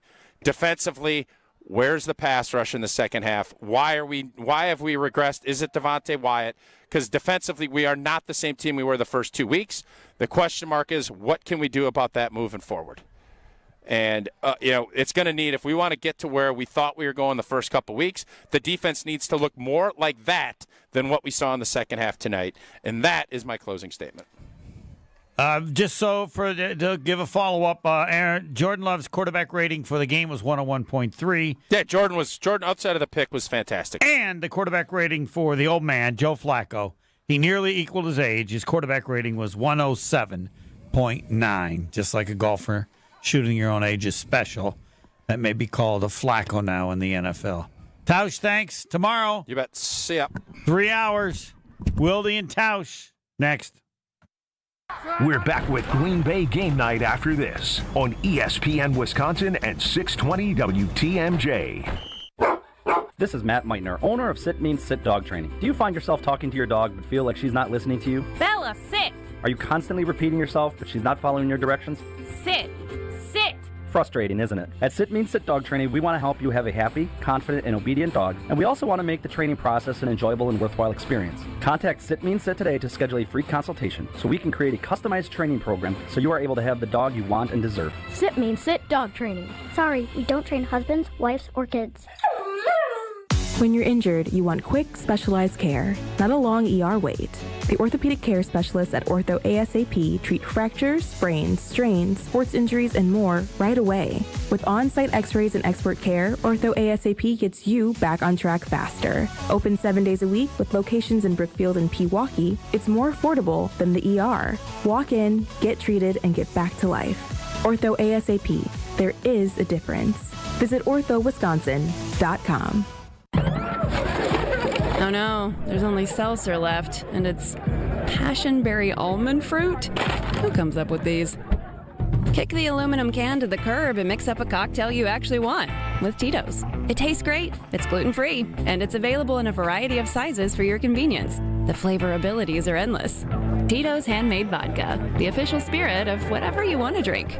Distilled and bottled by 5th Generation Inc., Austin, Texas. 40% alcohol by volume. Savor responsibly. Your path to a degree should fit your life, not the other way around. At Lakeland University, you can personalize every part of your college experience. With a main campus in Sheboygan, evening classes across the state, and flexible online options, you choose how and when you learn. Just graduated high school, changing careers, juggling work and life, they've got options for you. You can even earn credit for experience you already have, or for the work you're doing now, saving time and money. Start customizing your future today at lakeland.edu/ESPN. Lakeland University. Experience it your way. Hi, this is Michelle Voskel, CPA and team member at the Neal Group. So the big, beautiful bill is now law. How does the new law affect individuals? For starters, the current tax rates topping out at 37% are made permanent. Taxpayers age 65 or older get an extra $6,000 deduction, but with a phase-out. Social Security is still taxable as it has been. You heard me. Social Security is still taxable, depending on your income. Individuals may deduct up to $25,000 in qualified tip income. Up to $12,500 of the premium for overtime pay is deductible. Of course, there are restrictions. You earned it. We help you keep it. Call 414-325-2040 now to set up a meeting to see how you are affected by these and other provisions of the new law. Don't be surprised on April 15th. That's 414-325-2040 or visit nealgroup.net. At Heart of Canal Street, for over 30 years, our hearts have been set on making a difference for children in our community. Now through December 10th, we invite you to share your heart by playing the Canal Street Bingo game at Potawatomi Casino Hotel, Milwaukee. Every time you play this special bingo game, you're helping to raise funds for children's charities in southeastern Wisconsin. Learn more at potawatomi.com/heart.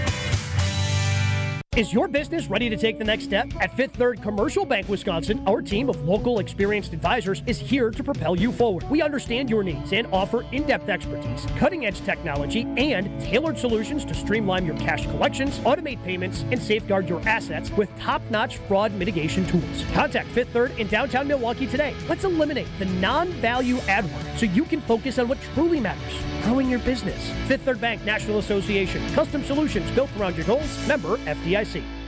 This is Green Bay Game Night on ESPN Wisconsin and 620 WTMJ.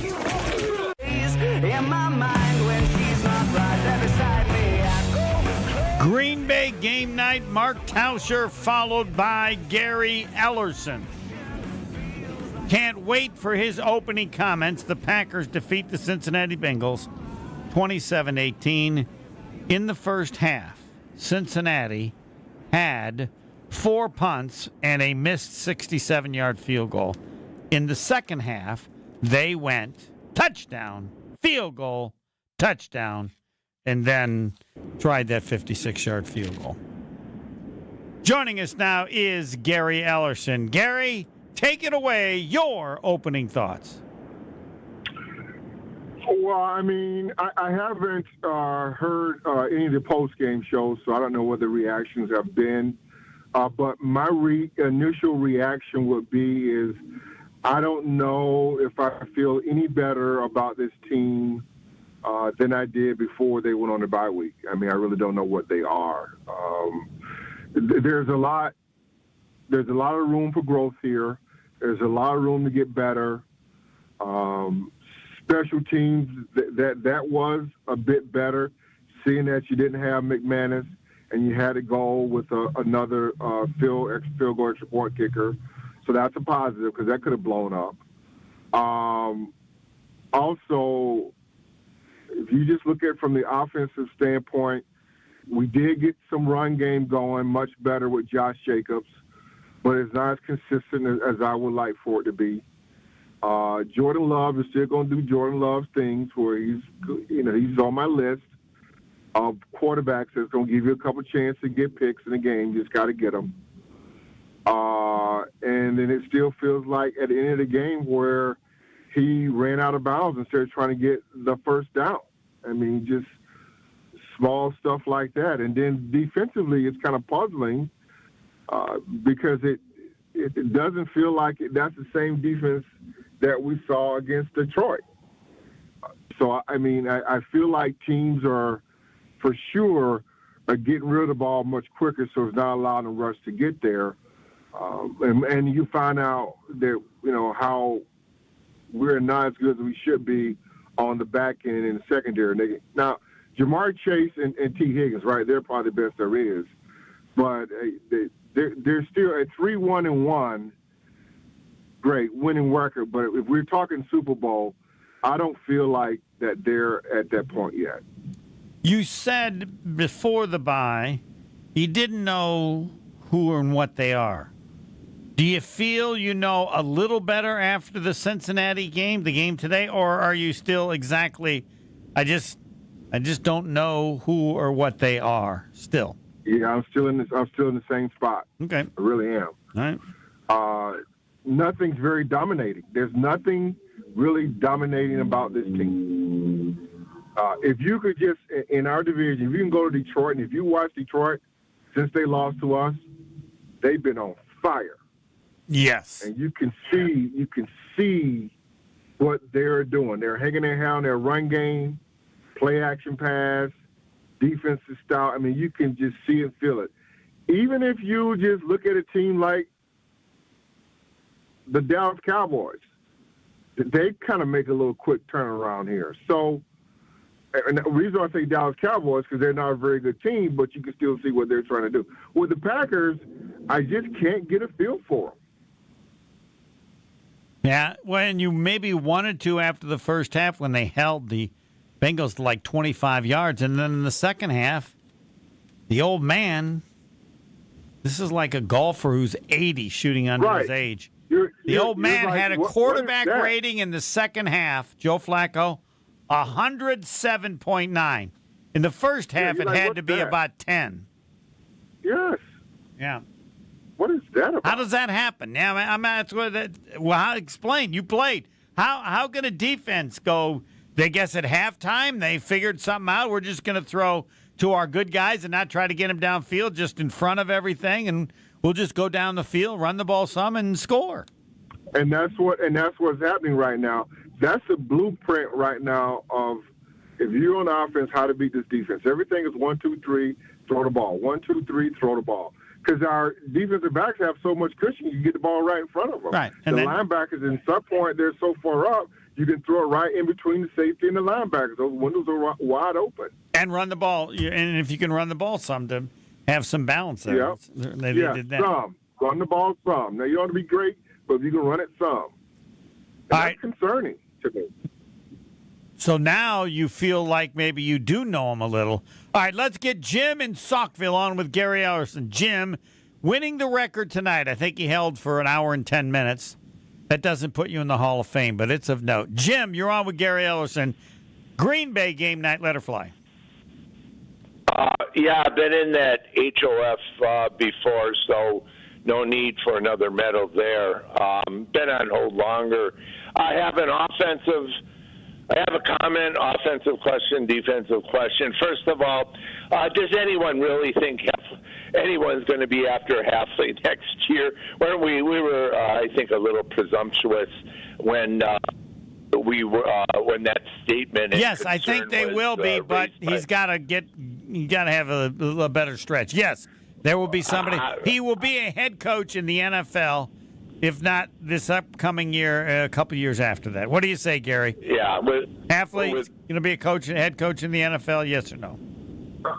Not if it keeps going this way. Okay. All right. Yeah. The other thing is, it doesn't make sense to me, and they've done this in other games, to rush 6. They don't have two. They're not adding 2 good pass rushers. They're not getting any extra pressure, and to me, they might as well stick to rushing 4 and adding a little bit more coverage, pass coverage. That's just an observation, and I wonder. Will the offensive line, do you think the offensive line, if it doesn't get better, they'll change the fundamental strategy and how Love creates time for himself, meaning he'll immediately have more plays where he's rolling out because he can't trust the line. At some point, if this line doesn't improve, will they go to that tactic? Gary? Well, I think you saw tonight that Jordan Love ran the football a little bit more on his own. And I think a lot of people wanted him to do that to try to go get first down. So, and he couldn't do that last year because he was all banged up. And that was part of his presser tonight, if you heard it, that he talked about he wanted to run the football a little bit more. Last year he couldn't. So we're seeing that. And maybe you'll see some more boot runs, those types of things to try to get outside. But for the most part, I think you're seeing Jordan being a little bit more elusive and using his legs. Which is going to be a good thing, right? Yeah, unless he gets hurt, but yeah. Talking with Gary Ellerson, more of your calls, 1-800-990-3776. It is Green Bay game night. The Packers win 27-18. They're now 3-1-1. And then next Sunday, 3:25 at Arizona. It has been talked about on Twitter that Arizona is attempting to acquire Joe Flacco so he can play against the Packers again. I don't think that's accurate. And then the following Sunday night, the Packers will play at Aaron Rodgers. The team he plays for is insignificant. It's at Aaron Rodgers and all the other guys that wear the same uniform. Your calls with Gary Ellerson next.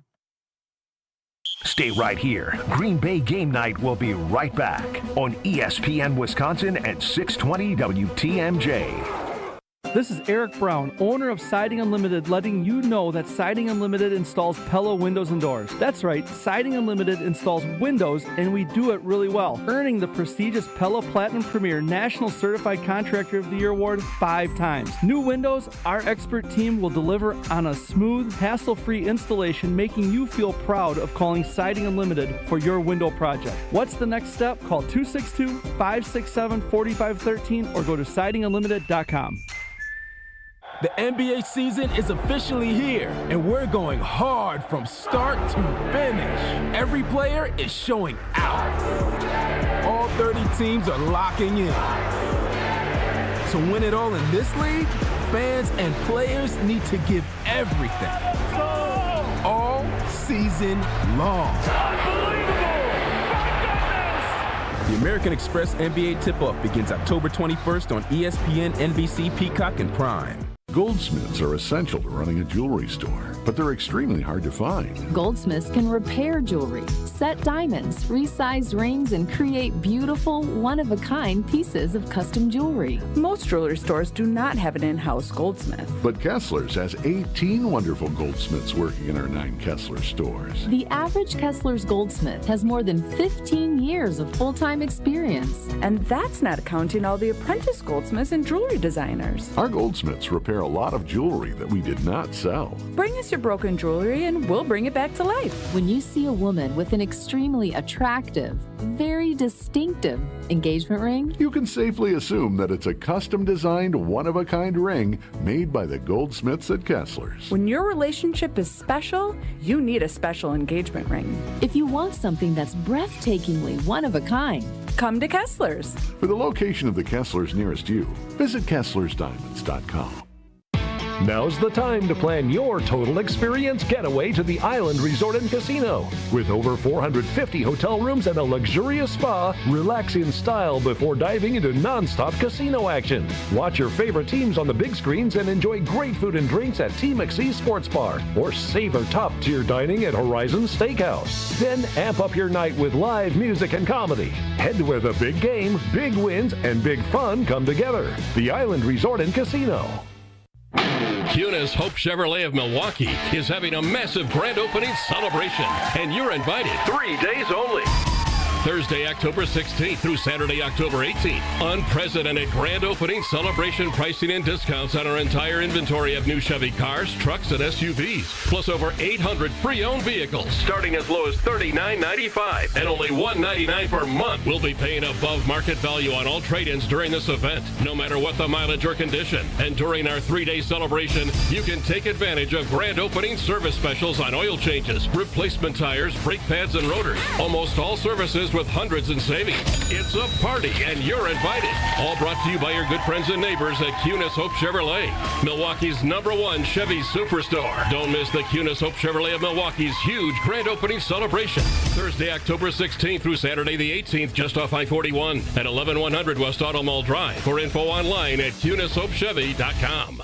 Are you sick and tired of sad, skimpy, frozen pizzas that lack toppings and flavor? Problem solved. Screamin' Sicilian brings the party to pizza with mountains of whole milk mozzarella, premium meats, and veggies stacked to the sky. No tweaks necessary. Just tons of toppings and amazing flavor. Just bake it, bite it, and let it rip. Mamma mia! Find Screamin' Sicilian in your local grocer's freezer section. Screamin' Sicilian. Toppings piled high, screaming loud, always delicious. Hey, this is Gabe Neitzel. You're listening to 94.5 ESPN, WKTI and WKTI HD, Milwaukee. A locally owned Good Karma brand station. You're listening to Green Bay Game Night on ESPN Wisconsin at 620 WTMJ.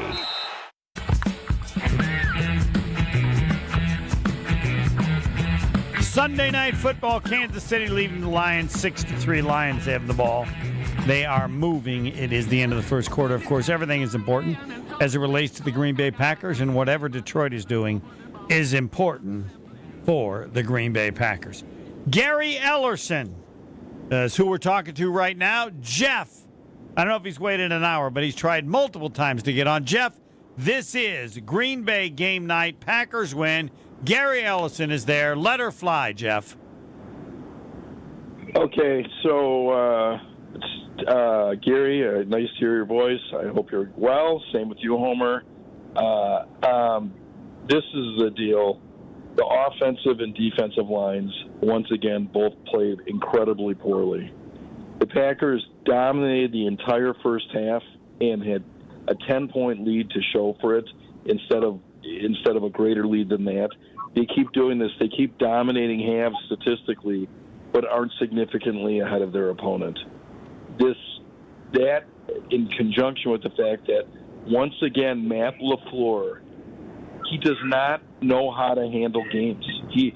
At the end of the game, when the clock was ticking down, it was 3rd down and 2. The last thing you want to do is stop the clock for the other team. At the very worst, you'll get a field goal, but if you get a field goal and don't stop the clock, they have to burn their last time out. He just doesn't think. He is a significant liability in any close game. The last thing I'm going to tell you is that if you look at other teams, the big difference between the Packers and a lot of these other teams, the other teams work their offense through their stars. The Packers, Kraft had, 1 or 2 catches? That guy's got to be a main part of this offense. And the other difference between LaFleur and other coaches is teams take on the identity of their coach. I still think the Packers are a team that is playing without an identity. I think they are playing way under their talent level. And I'll tell you. All right, hold on. I'll let you finish. What do you think their identity should be? I think that's a great question, Homer. I think their identity should be an offensive juggernaut and a defense that is aggressive and play. I think on both sides. Okay, I'll hold on. No, you got it there. sides. You got it there. I want Gary to respond to any or all, if any of what you suggested jumps out from the lines being so bad. Oh, and then we'll get back to Jeff. All right, Gary, what do you want to add to what was said? Well, they don't have an identity. That's the whole part of it. That's why you can't figure out what they are. That's why your defense in the second half just disappears. I tell you their identity, sir. They're not giving anything. No, their identity is they're pretty good. That's their identity. They're pretty good. Well, I mean, right? Yeah, they're pretty good.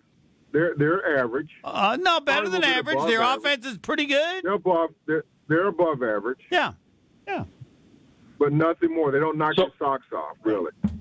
No. We thought their defense could the first couple weeks, but not anymore. Not anymore. Okay.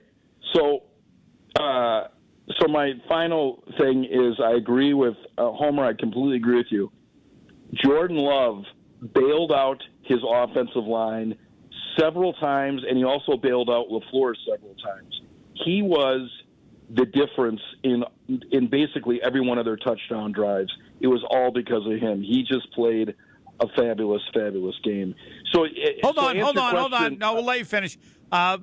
Gary, your assessment of Jordan Love, because I think you're always fair about everything. And so I want to know, you don't, and this is, I don't even know that I've said it, you don't pick a side, you just say what you see. So what'd you see from? Yeah, I need to hear more. When you say bailed out, okay, go ahead, Jeff. Okay, this is how I bailed him out. His footwork in the pocket, because the offensive line, there was very few times that Jordan Love just sat back there and had time, where Joe Flacco had tons of time, which is beyond everybody's understanding since Cincinnati's offensive line was supposed to be so bad. That's a whole separate topic.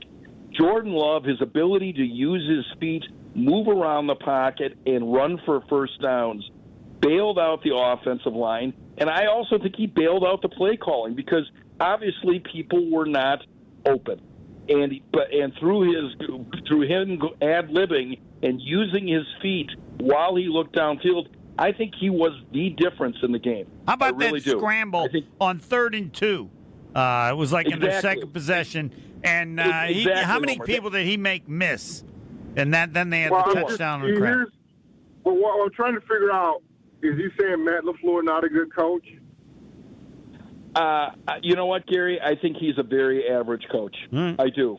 I think this team is, and the reason. Well, let me just say, Gary, the reason why I think the team is performing way below their talent level is because of LaFleur. Yeah, I don't necessarily disagree with that, but how many times did Tom Brady bail out Belichick? Yeah. Well, you know what? If we're going to compare LaFleur to Belichick. I'm just saying, you're saying bail out because they all do. How many times Aaron Rodgers bailed out Mike McCarthy? No, that's a great point, and I agree with you. They all do. They all do. And yeah. Well, and I think honestly, so in terms of their identity moving forward, I would like this team on both offensive and defense to be the exact same way. A team that is playing with aggression and a team that is playing with urgency.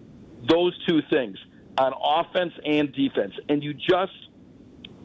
I just don't see it. I saw it in the first couple of games. The last 3 games, I'm sorry. Oh. Yep. And the 2 games they lost, I'm sorry. I put that completely on LaFleur and how he managed the game. Aggressive, and urgency. Jeff, thanks for the call. Yeah. Gary, you have a last word on his thoughts? Well, no, I agree with him. I totally agree with him. Matt LaFleur made some decisions in that game they lost and into the game that they tied, I think ultimately cost them the game. And special teams ultimately cost them the game. And that's on Matt LaFleur as well. So, yeah, I mean, I don't necessarily disagree with him, but still, you got players that make plays. And so you can't fault Matt LaFleur for that because they all get quarterbacks that bails them out. But I don't necessarily disagree with anything else that he said. We will have the injury report with J.C. Woolley later on. We'll find about Van Ness and how that foot injury is. And they're lined up. Everybody wants to talk to Gary Ellerson on the Green Bay game night. Packers win.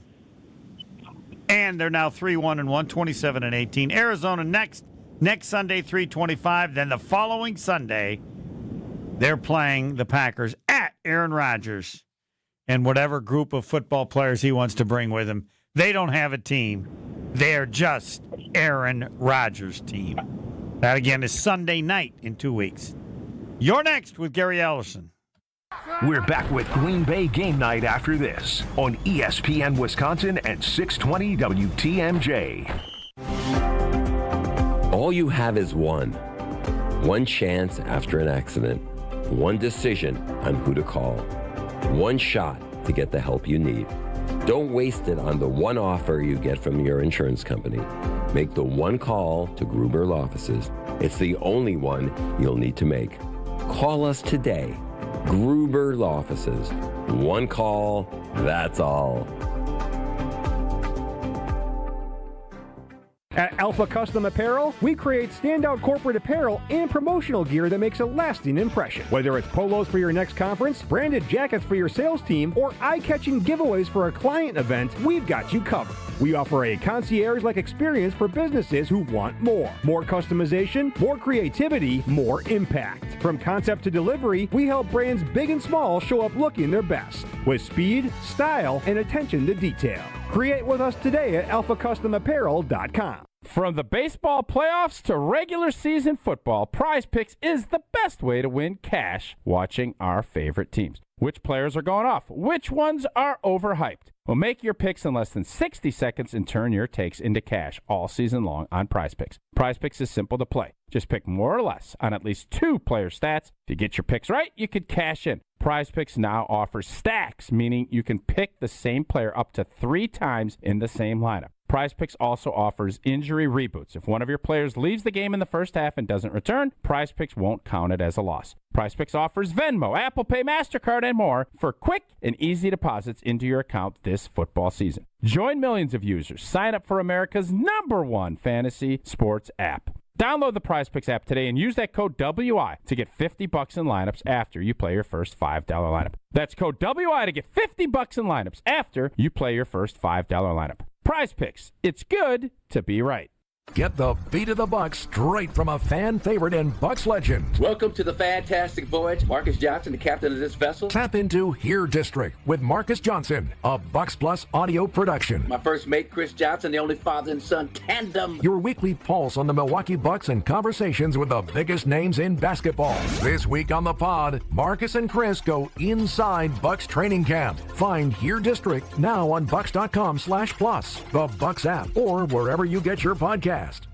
Your path to a degree should fit your life, not the other way around. At Lakeland University, you can personalize every part of your college experience. With a main campus in Sheboygan, evening classes across the state, and flexible online options, you choose how and when you learn. Just graduated high school, changing careers, juggling work and life, they've got options for you. You can even earn credit for experience you already have, or for the work you're doing now, saving time and money. Start customizing your future today at lakeland.edu/ESPN. Lakeland University. Experience it your way. Green and gold fans, it's game day. And you know what that means. Tailgating with friends and raising a glass to our favorite team. This season, make Bacardi the star of your pregame party. Whether you're mixing up a classic Bacardi and cola, refreshing Bacardi lime and soda, or a smooth spiced and cola, Bacardi is the perfect pick for game day fun. Grab a bottle and get ready to cheer on Green Bay with the best in hand. Available now at your local retailer. Live passionately, drink responsibly. Bacardi USA, Miami, Florida. Rum 40% alcohol by volume.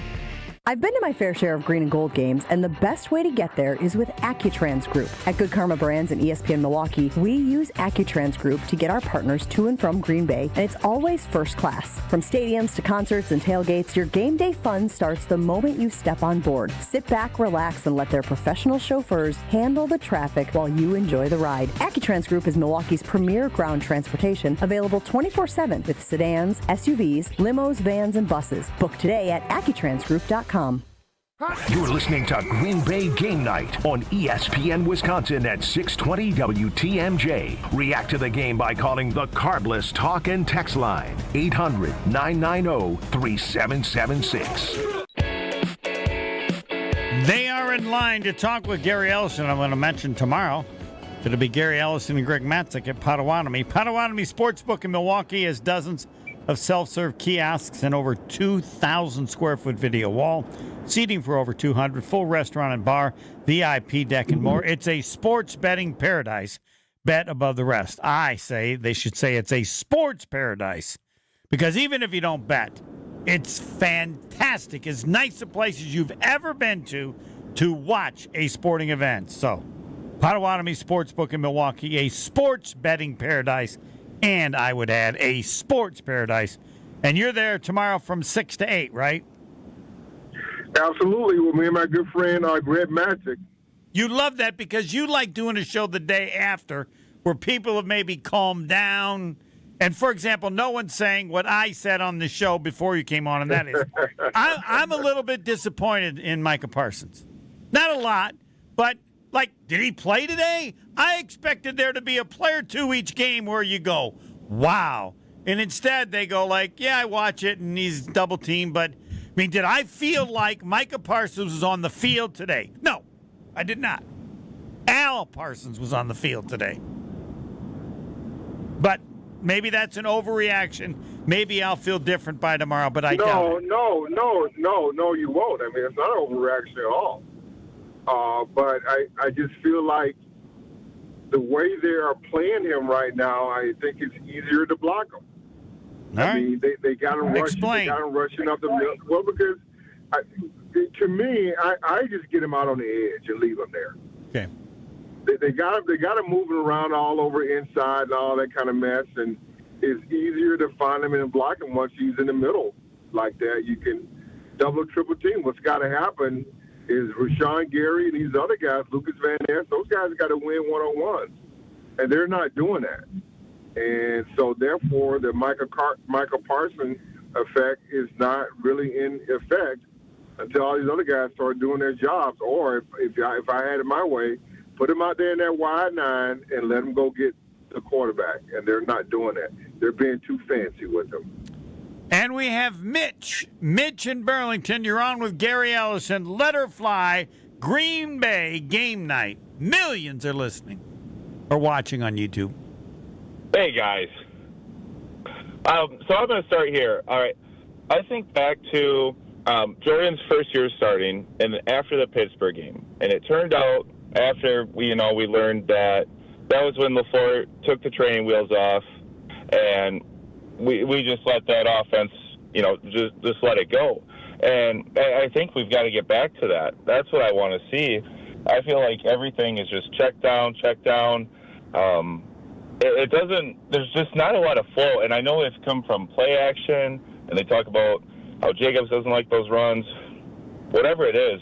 And when it comes to situational football, I want to see the team coach with the aggressiveness that you would see from other teams with elite QBs and elite offenses. And I think you got to practice it in the regular season so you can do it in the playoffs when it really matters.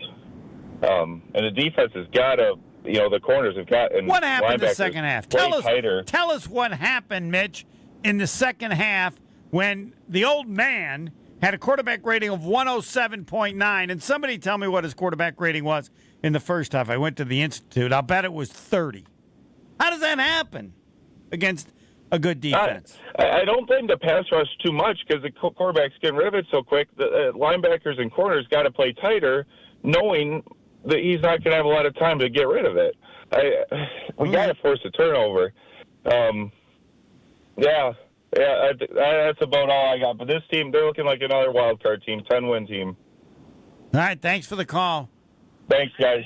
Gary, there's kind of a sadness there. Like, yeah, that's just what they are. It's the same old. They're pretty good. And I'm more confident because I think they'll figure out Parsons before the end of the year. He's good. Just, you have good players, then you have a chance to figure it out and do it well. If you don't have really good players, you can't figure anything else out because there's nothing to figure out. What do you think, Gary? Well, yeah, I just think they haven't figured out how to use them yet. And then, man, all of a sudden, go ahead. Sorry. Yeah. Well, all of a sudden now, where's Adrian Cooper? Agreed. Yes. Nowhere. So, I mean, they've lost something defensively, especially with those two players, to me. Yeah. I want to ask you, like, offensively, I think when you get Watson, because Golden, and somebody else said this, I'm stealing it from them, and they said there should be a certain number of targets for Golden in games, or Tucker Kraft. They're not getting targeted enough. You know, make your stars be stars, or give them the chance to be stars. But I don't know if that's even legitimate given play calling in the NFL. It makes sense to me, but you also got to go elsewhere if teams like Belichick are taking away your best. But go ahead. Well, what they're saying is throw it to him anyway if he's double teamed. But then I got to make sure I don't turn it over, because then that's correct. All right. Well, do you think? I mean, I want him to throw the ball to Tucker Kraft every play. At this point, they have to get the ball to Golden much more than they are. Right. Jacobs, Kraft, and Golden are my guys at the top. Yeah. I mean, there are other people that are good, but I just thinking they can't stop us. We got too much going on. You stop Golden, we'll go to Jacobs. But the running game, I don't think you can go to. The holes just don't seem big enough. Like, how are they going to stop Kraft, or how do they? I don't know, but I think those are three really, really good weapons. And it's clear that Golden, right, just looks a little something more. Yeah, he does. So they need to figure out how to get in the ball more. Know your fans about it. Yeah, and then find a way to notice Cooper again. Yes. 1-800-990-3776. The Packers are 3-1-1. Detroit scored. They're ahead of Kansas City 10-6. And then Kansas City had 4th and 1 at the Detroit 19. And then Mahomes had an incompleted pass. So Detroit getting the ball back, leading 10-6 with about 7 minutes to go. And again, everybody should watch Detroit, because that's the team the Packers got to beat to win the division. And if you don't win the division, you know what happens, Gary? 6 seed, 7 seed. Yeah, I'm not afraid of that, though. Aren't you? Oh, with this team, you're not. Wow. No. Okay. No, I'm not afraid of that. So then you still think it's just like the Brewers. This team can be a little bit different. Just get in. Just get in. All right. 1-800-990-3776. Told you about Potawatomi. I want to mention Window Nation. They have a 90% customer satisfaction rate, which is important to me, because, like, it's nice what I say, but you want to hear from the people that have done stuff with them. They can install in 1 day, depending on the size of the job. Yes, Window Nation. It's not that they'll do it. They'll do it now. Right now. That would be my line for Window Nation. We do it right now. When you buy 2 replacement windows, you'll get 2 for free. Pay nothing for 2 whole years. And that sale ends the end of the month, October 31st. Your free estimate now at windownation.com. Yep, they'll do it right now. Tell them Homer said right, not just now, right now. windownation.com. You're not doing it right if you don't go with Window Nation. You're probably not getting it done right now. More Gary Ellerson with your calls next. Stay right here. Green Bay Game Night will be right back on ESPN Wisconsin at 620 WTMJ. Oh no, there's only seltzer left, and it's passionberry almond fruit? Who comes up with these? Kick the aluminum can to the curb and mix up a cocktail you actually want with Tito's. It tastes great, it's gluten-free, and it's available in a variety of sizes for your convenience. The flavor abilities are endless. Tito's Handmade Vodka, the official spirit of whatever you want to drink. Distilled and bottled by 5th Generation Inc., Austin, Texas. 40% alcohol by volume. Savor responsibly. Fisco is always there for your auto body care. When accidents happen, Fisco Auto Body on Forest Home in Franklin is there when you need them. Got a broken mirror? They'll take care of it. Dented bumper? Scratch paint? Fisco Auto Body will take care of it. If there's any damage you need fixed, Fisco has you covered. Their expert workmanship is guaranteed for the life of your vehicle. So stop in for all of your auto bumps and dings. Once again, you know the line. That's Fisco.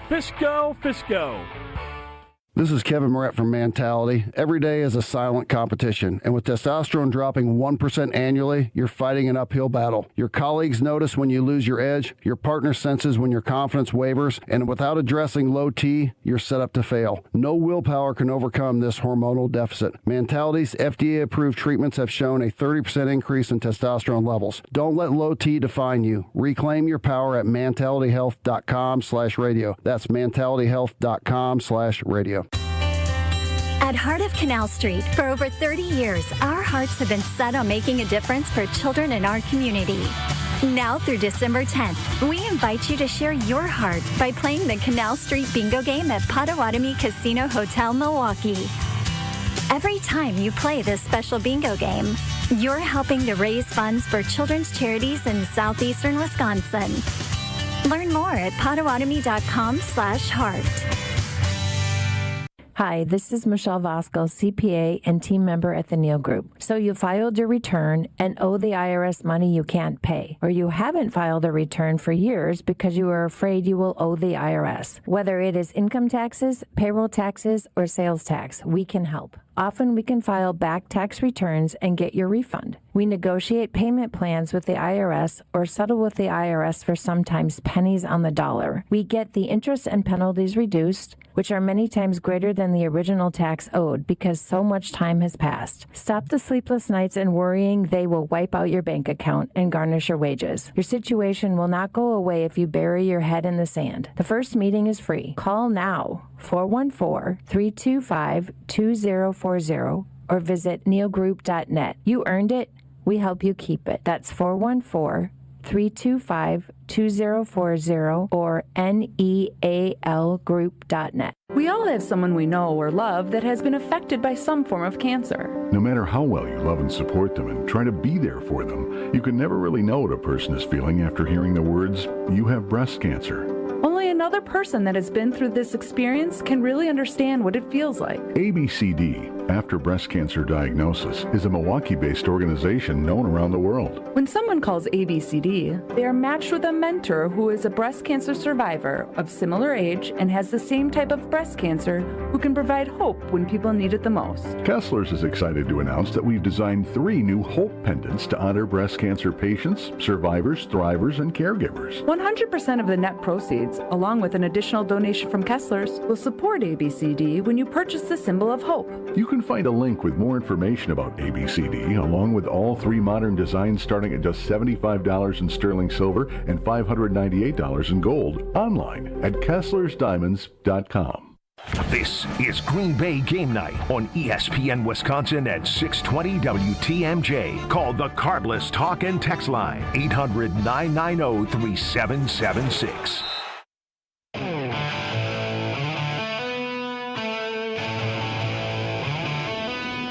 Green Bay Game Night. First, it's Mark Tauscher. Then it's Gary Ellerson. Then it'll be Jason Wilde. I'm Homer. Packers win 27-18. The record is now 3-1-1. Next at Arizona, 3:25 next Sunday. And then 2 weeks from almost right now, the Packers will be playing at Aaron Rodgers. He's not on the team. It's just other guys at where he's at now. They're playing at Aaron Rodgers. Gary Ellerson is ready. Let's go to Nate. Nate, you're on with Gary Ellerson. Let her fly. Hey, what's up, guys? Great show. I'm going a little crazy listening to the Packers fans tonight, and not to poke at you, Gary, because I love you, man. But you know who the Cowboys are. They're a team that just lost to the Carolina Panthers today. and they're not even going to make the playoffs. So, I know that he played the best game I've ever seen him play against the Packers. Kind of an unfortunate time for that to happen, but they're not even going to make the playoffs. They completely mismanaged the Micah Parsons situation, and they're just doomed to failure again with Jerry Jones at the helm. Now, for the Packers, to me, I hear a lot of the fans just basically acting like no matter how many injuries they have, no matter how banged up they are, we're just going to hold them to the same expectations. So it doesn't matter Jaden Reed got hurt. It doesn't matter the first-rounder Devontae Wyatt was an absolute beast, got hurt. We're still going to expect the same pressure with 4 down linemen. Even though that makes no sense when your best interior lineman is hurt, it doesn't matter that Zach Tom got hurt, and I don't get it. If Zach Tom doesn't get hurt, the Packers are easily undefeated right now. Easily. Where'd that field goal block come from in that Browns game? Hold on, right? we might have to use that for a discount like a Twitter poll question. If Zach Tom was healthy, the Packers would be undefeated. If he'd been healthy the whole season. Easily. Gary, would you like to join that? I can't join that, but maybe you can. Okay. Gary. Well, hold on. We're not saying that doesn't mean you're wrong. Everybody's not going to have the same opinion. Gary, if Zach Tom had been healthy through 5 games, would the Packers be 5-0? No, because Matt LaFleur still made some errant calls in those last 2 games that I thought that would cost me. But if you take out the blocked extra point against the Cowboys, there were some costly mistakes in there that on Matt LaFleur. Well, I'm not just talking about a block extra point. I'm talking about in the Browns game, the field goal was blocked. That's the only reason they lost. Where'd that pressure come off? The right side where Zach Tom got hurt. We were saying that too. I said even if you take that out, fine, excuse that. And then you also had the block extra point. Just take that out. The 2 points. If you want to. The 2 point. I'm just saying there were still plays within that game that Matt LaFleur made a costly mistake on that I think hurt the ball team. Did you know that Wyatt was that good? But those are basically tie games, right? All I'm saying is Zach Tom, you take out Jordan Love because he's the quarterback, he has an outsized impact, right? And you take out Micah Parsons, who the Packers just got right before the start of the season. In my opinion, the best player, non-quarterback on the Green Bay Packers outside of Micah, who's a brand-new player, is Zach Tom. That's their best player at any position, in my opinion. And I just don't think the big guys get the credit. And I just think that Packers fans act like, hey, these guys get hurt, and we're just not going to change our expectations. All right, what is your expectation? So you're as confident in this team as you were after the first 2 weeks? If they get healthy, right? You lose your best offensive lineman for the season. If Zach Tom was out for the year, then I'm saying that's a devastating injury, and the Packers are no longer a contender because I think that's the right way to cover it. Unless you have great depth, right? If you just drafting tackles, you got another guy in the wings or something, right? It matters your depth too. But if you don't have the depth there and the Packers don't, they're relying on their starters to stay healthy, and their best interior defensive lineman got hurt, and their best offensive lineman got hurt. Did you know why it was that good? And that Devontae. I'll admit. Yes, I will. That is a great question. I'll give you that. I will admit that it's one of those things where you don't know until they're gone. Yeah. And obviously, in order to get the pressure with the front 4, with them doubling Micah, Gary, and Van Ness, without that it's sort of getting blown up from the inside, it's not there. So did I know why it was that? Yeah, but here's the thing about that. Here's the thing about that when you play that game. And the game that you're playing is who's hurt and who's available. Well, every given Sunday, there's other teams that you play against is who's hurt and who's available. I get that, and I'm with you. Right, it's a game of replacement. Then you have to go down. The list of the Cleveland Browns, who's hurt and who's available. Go down the list of the Cincinnati Bengals, who's hurt and who's available. Hell, the Dallas Cowboys, I think they had like 3-4 offensive linemen out. Who's hurt, who's available. So if you're going to play that game, then you got to play that game from both sides, not just on your side when it fits you. I do, but I'm just saying that the Packers don't have the depth, and we're going to call them a Super Bowl contender. They have to have those players. You don't. You didn't hear? You don't because you keep saying who's hurt, and they're not available. But listen, Packers player that's hurt. I didn't say Jaden Reed. Why? Because I don't think they can lose a wide receiver with having Jordan Love in the depth, right? There were specific guys that I named. Yes, everybody gets hurt, but you can't lose Jordan Love. Don't you agree with that? If the Packers lost Jordan Love, they're not a contender. So it's in my opinion, that's the quarterback.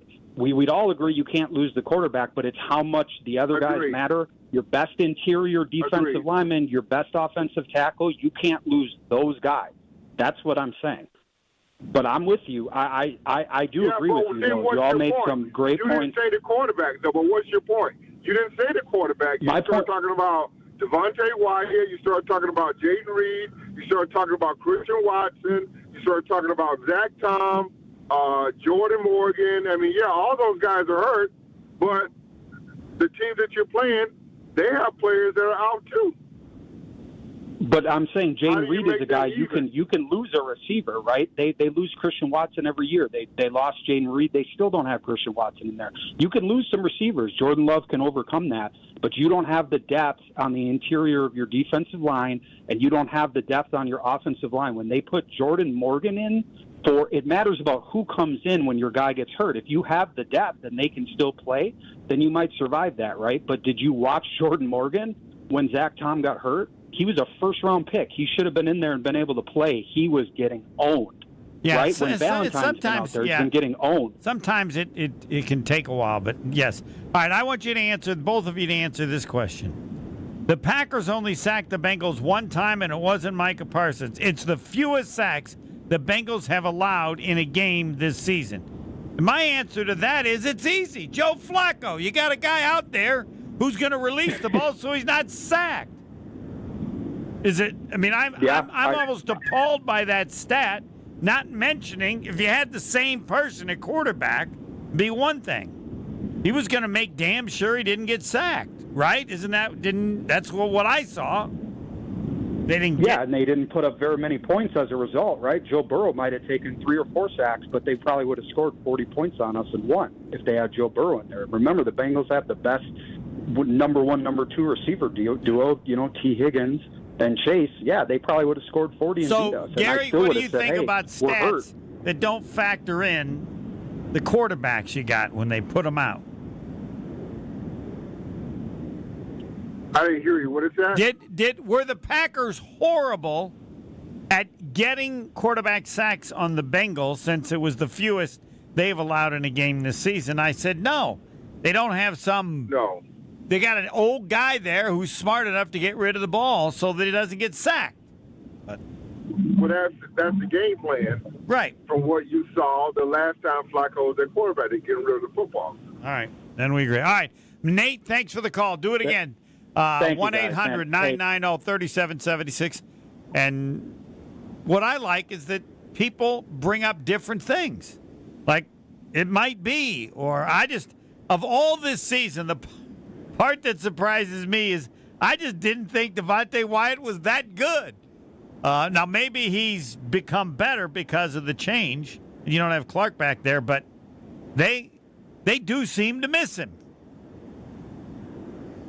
more than I thought. Would you agree with that, Gary?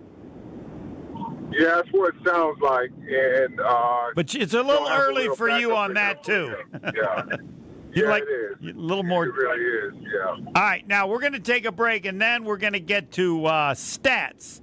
Stats. I love to give Gary Ellerson. For example, Josh Jacobs, 18 carries, 93 yards, 5+ yards per carry, 2 touchdowns, and a long run of 16 as a former running back. What did you think of Josh Jacobs? Well, I thought they played well. I mean, the offensive line, the holes were huge. So they look much better than they did in the first 4 games that they played. So I think, they're coming off the bye week. Maybe they had enough opportunity to get everybody back and just get used to where they've been lining up. I thought Josh played well, but I thought the line played much better. And this is the thing that I add that I think is wrong. You cannot mention in today's NFL a running back without listing rushing and receiving. Josh Jacobs had 5 receptions for 57 yards. That means 23 touches and 150 yards. That's a big game. That's what I say. That's pretty good. Whether it comes receiving or rushing, doesn't matter, especially the way they do it. All right, now we have Josh Jacobs was targeted 5 times. You know how many times Tucker Kraft was targeted according to my stats?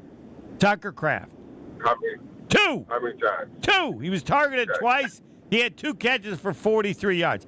That should be against the law. Explain to me, Gary, with all your NFL experience, how the hell Tucker Kraft, because I admit I'm biased, I would target him even when he isn't in the game. Like he's sitting on the bench, I'm still throwing the ball toward him.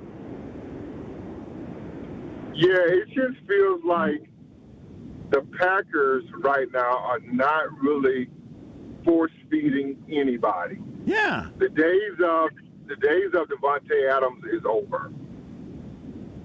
It feels like who's ever open, that's who gets the ball, or whoever has a play designed for them, that's who gets the ball. All right, because Matthew Golden, 3 receptions, 86 yards, 29 yards per catch, targeted 5 times. Romeo Doubs, 5 receptions, 55 yards, 11 per catch, targeted 9 times. Who got the most targets, Romeo? Romeo's at 9. Jacobs and Golden 5 each. Jacobs, they're just basically runs. They just throw the ball out to him in the flat. Tucker Kraft. Well, I mean the targets. How many targets, not catches? Targets. Yeah, targets. Yep. Targets, Matthew Golden 5. Josh Jacobs 5. Okay. Romeo Doubs 9. And Tucker Kraft 2. Come on, man. Right. So Romeo Doubs leads in targets. Correct. Significantly. Is that wrong, or am I? Yeah. No, he likes Romeo Doubs. Okay. I'll be liking Matthew Golden because I think he's going to be open and downfield. I think it takes time, but yeah, you should be looking to him a little bit more. All right, we'll get to more stats. We talked about Cooper, and this reinforces my belief that if I played linebacker for the Packers, I would have 8 tackles. Gary Ellerson won't say anything because he's shaking his head going, why do you go that far, Homer? You don't. You just can't go that far. Easily, Homer. Yeah. Edgerrin Cooper, 11 tackles, 4 solo, and 1 tackle for a loss. Quay Walker with 8, 5 solos. I just don't. Neither of them jumped out. Quay Walker jumped out to me because he gave up the touchdown pass, and I thought he misplayed that. But 19 tackles, 9 solo by Edgerrin Cooper and Quay Walker. You know, they must have been tackling those receivers after they caught passes in front of them. I don't know. I'll defer to you on that. I didn't feel it. Yeah, I feel like Cooper's lost. I don't. Yeah. Was there a wow, what a great play, or I don't know. I don't. No wow. I'm a wow guy. I've admitted that. All right, more with Gary Ellerson. They're still waiting in line to talk to him. Man, it never ends. 1-800-990-3776. The Carbless Talking text line with Gary Ellerson. And yes, the Packers did win. Feel like I have to mention that. 27-18, the record 3-1-1. Next Sunday afternoon, 3:25 at Arizona. And then 2 weeks, it's at Aaron Rodgers on Sunday night. Oh, man. And I think his team is now 4-1, aren't they? I believe they are. Yep. And the Jets are the Jets. They'd have been better off to keep him and not bring in the coach. It's ugly. Ugly. Next. Stay right here. Green Bay Game Night will be right back on ESPN Wisconsin at 620 WTMJ. Is back pain slowing you down? The OAW Spine Center offers specialized care with advanced treatments for herniated discs, spinal fusion, and more. Their board-certified orthopedic care specialists use the least invasive methods, starting with non-surgical options. If surgery is needed, they provide minimally invasive procedures. The OAW Spine specialists focus on getting you back to an active lifestyle faster. The OAW Spine Center. There is a difference. Visit OAWspinecenter.com. To help those who want to be helped but may not be able to afford it. That's what PGA Tour winner Grayson Murray had envisioned for a foundation before he sadly took his own life at just 30 years old. His parents channeled their grief into creating the Grayson Murray Foundation, carrying out his vision to help those struggling with mental health and addiction. To donate and learn more, visit GraysonMurrayFoundation.com. Now's the time to plan your total experience getaway to the Island Resort and Casino. With over 450 hotel rooms and a luxurious spa, relax in style before diving into non-stop casino action. Watch your favorite teams on the big screens and enjoy great food and drinks at T. McSee's Sports Bar, or savor top-tier dining at Horizon Steakhouse. Then amp up your night with live music and comedy. Head to where the big game, big wins, and big fun come together. The Island Resort and Casino. Hi, it's Jason Wilde from Wilde & Tauscher, inviting you to join me July 5th on a journey through the lovely landscapes of England, Scotland, and Wales with Colette. We'll take in the charm of the countryside and the history of the great cities. Imagine standing before Big Ben in London, then later gazing out from Edinburgh Castle. So rich in history, it feels like you're stepping back in time. Along the way, we'll explore the storybook villages of Chester and Shakespeare's Stratford-upon-Avon, places where every street seems to whisper a piece of history. And how about a scenic train ride through the rolling green hills that lead us right into the medieval city of York? It's all part of this incredible journey. From iconic landmarks to cozy villages, from bustling city streets to peaceful countryside views, you'll experience the very best of Britain's history, culture, and beauty, and create memories that last a lifetime. To learn more about this amazing adventure, text TRAVEL to 800-990-3776 or visit ESPNMilwaukeeTravel.com for full details. This is Eric Brown, owner of Siding Unlimited, letting you know that Siding Unlimited installs Pella windows and doors. That's right, Siding Unlimited installs windows, and we do it really well, earning the prestigious Pella Platinum Premier National Certified Contractor of the Year award 5 times. New windows, our expert team will deliver on a smooth, hassle-free installation, making you feel proud of calling Siding Unlimited for your window project. What's the next step? Call 262-567-4513 or go to sidingunlimited.com. The only thing that tops our selection is your savings discount liquor. Love, Jacobs, McKinney, Golden, and now Micah Parsons? This year's gonna be fun. Now's the time to set a game plan for your Green Bay and Wisconsin pigskin parties. This is Marie from Discount Liquor. We are your football party beverage headquarters. Whether you need an ice-cold keg, a bottle of your favorite wine, a unique craft brew, or hard-to-find liquor, we have everything you need, all at the lowest prices in town. Come see us today at 51st in Oklahoma and Milwaukee, and on Barstow and Main in downtown Waukesha. Voted best liquor store again. The only thing that tops our selection is your savings. Wherever you're tailgating, we'll get you all set up with your favorite beverages. We're open daily 9 to 9 and Sundays 10 to 2. See all of our weekly specials at DiscountLiquorInc.com. Discount Liquor. This is Green Bay Game Night on ESPN Wisconsin and 620 WTMJ.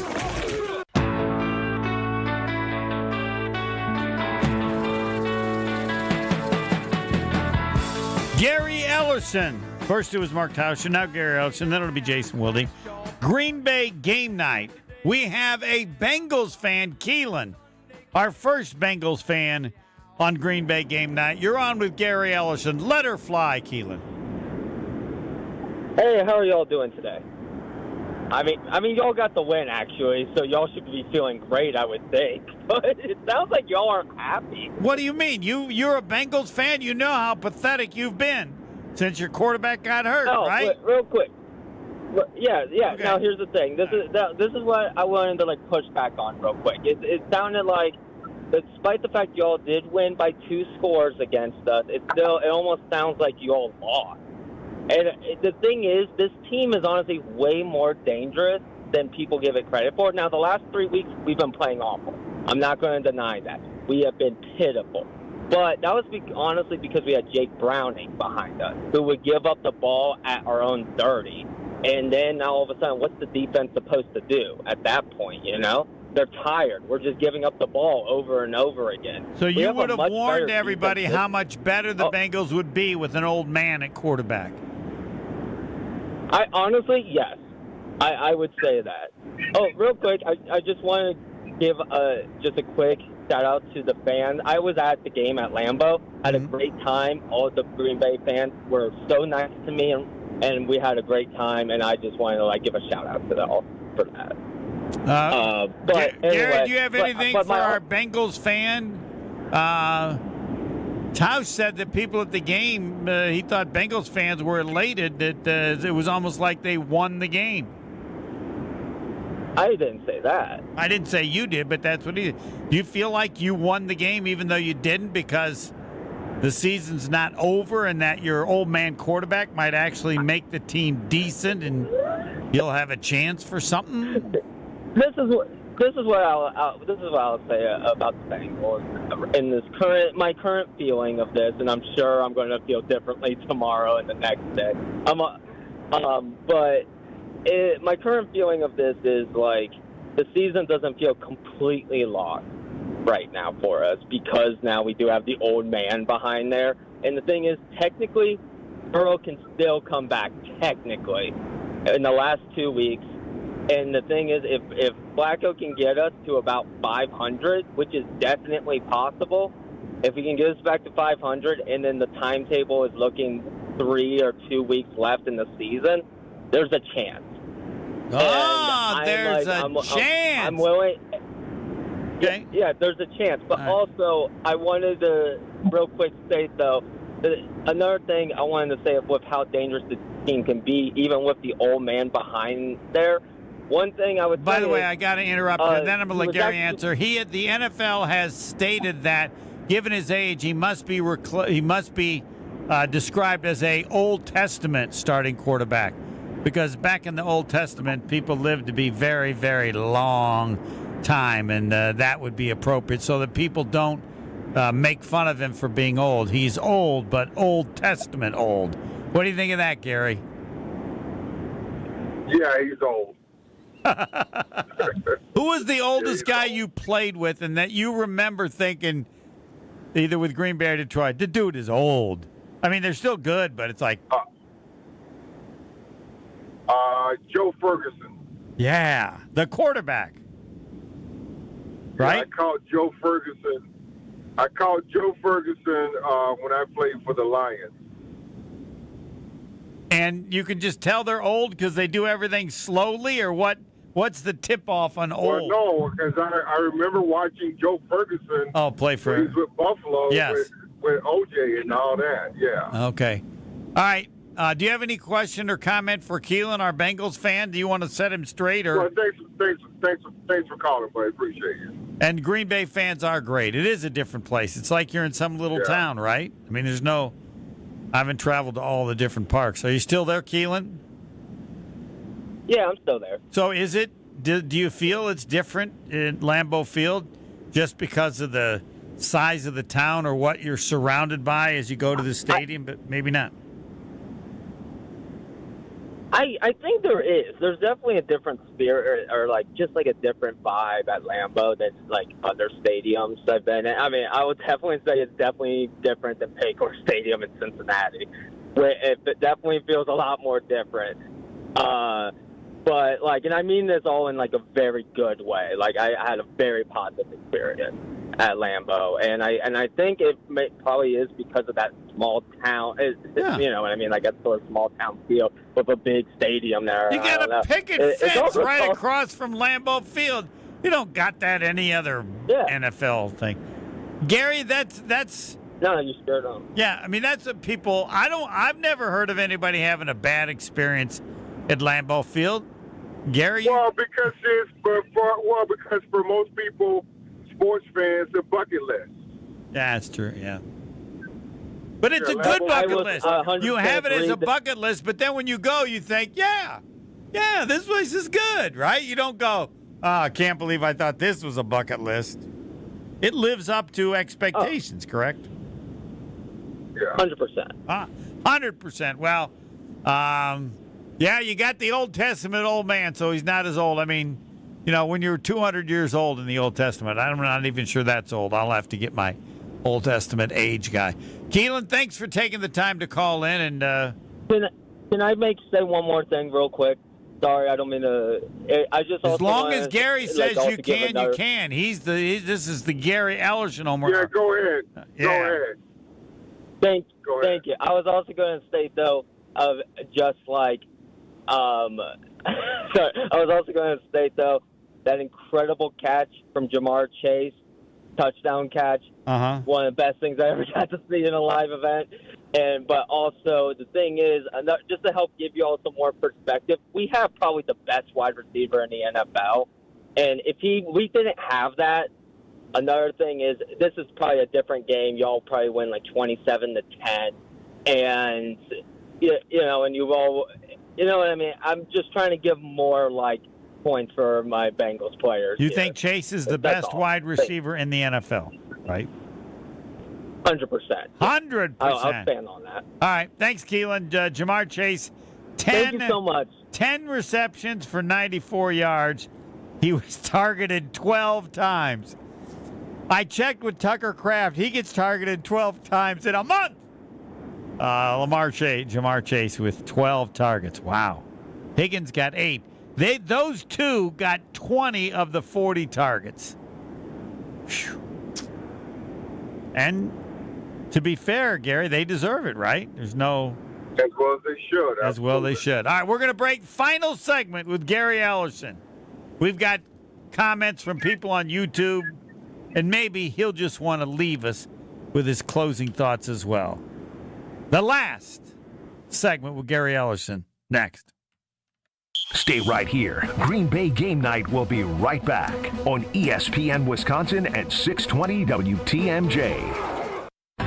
It takes a team to meet just about any goal, and that's as true on the football field as it is in the office. So it's good to know that you have the Gordon Flesh Company on your side. For more than 60 years, GFC has provided cutting-edge office technology for companies of all sizes, and as the nation's largest Canon dealer, GFC delivers the latest office technology, service, and is supported by the most experienced professionals in the industry.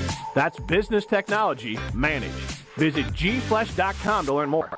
From the baseball playoffs to regular season football, Prize Picks is the best way to win cash watching our favorite teams. Which players are going off? Which ones are overhyped? Well, make your picks in less than 60 seconds and turn your takes into cash all season long on Prize Picks. Prize Picks is simple to play. Just pick more or less on at least 2 player stats. If you get your picks right, you could cash in. Prize Picks now offers stacks, meaning you can pick the same player up to 3 times in the same lineup. Prize Picks also offers injury reboots. If one of your players leaves the game in the first half and doesn't return, Prize Picks won't count it as a loss. Prize Picks offers Venmo, Apple Pay, MasterCard, and more for quick and easy deposits into your account this football season. Join millions of users. Sign up for America's #1 fantasy sports app. Download the Prize Picks app today and use that code WI to get $50 in lineups after you play your first $5 lineup. That's code WI to get $50 in lineups after you play your first $5 lineup. Prize Picks. It's good to be right.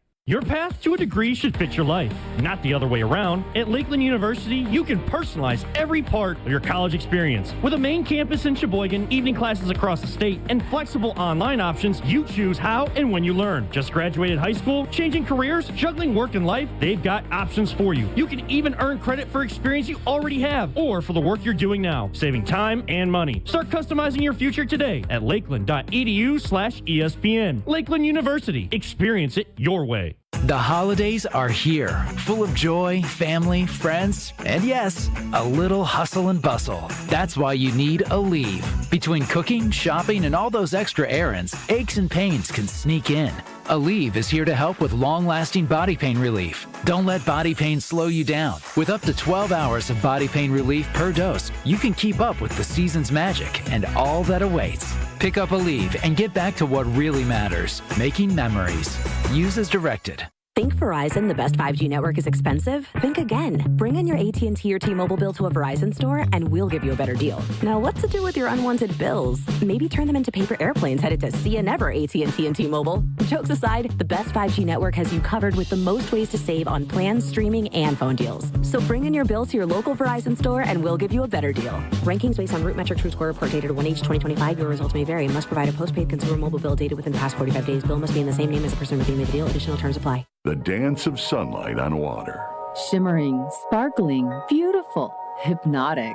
Houses that overlook a gorgeous body of water are the most highly desired houses in the world. The Bellamare collection of fine jewelry features classic white diamonds flanked and surrounded by rare and exotic blue diamonds. Bellamare means beautiful water. Bellamare, sunlight on water, glimmering and twinkling. The dance is enticing. The look is spectacular.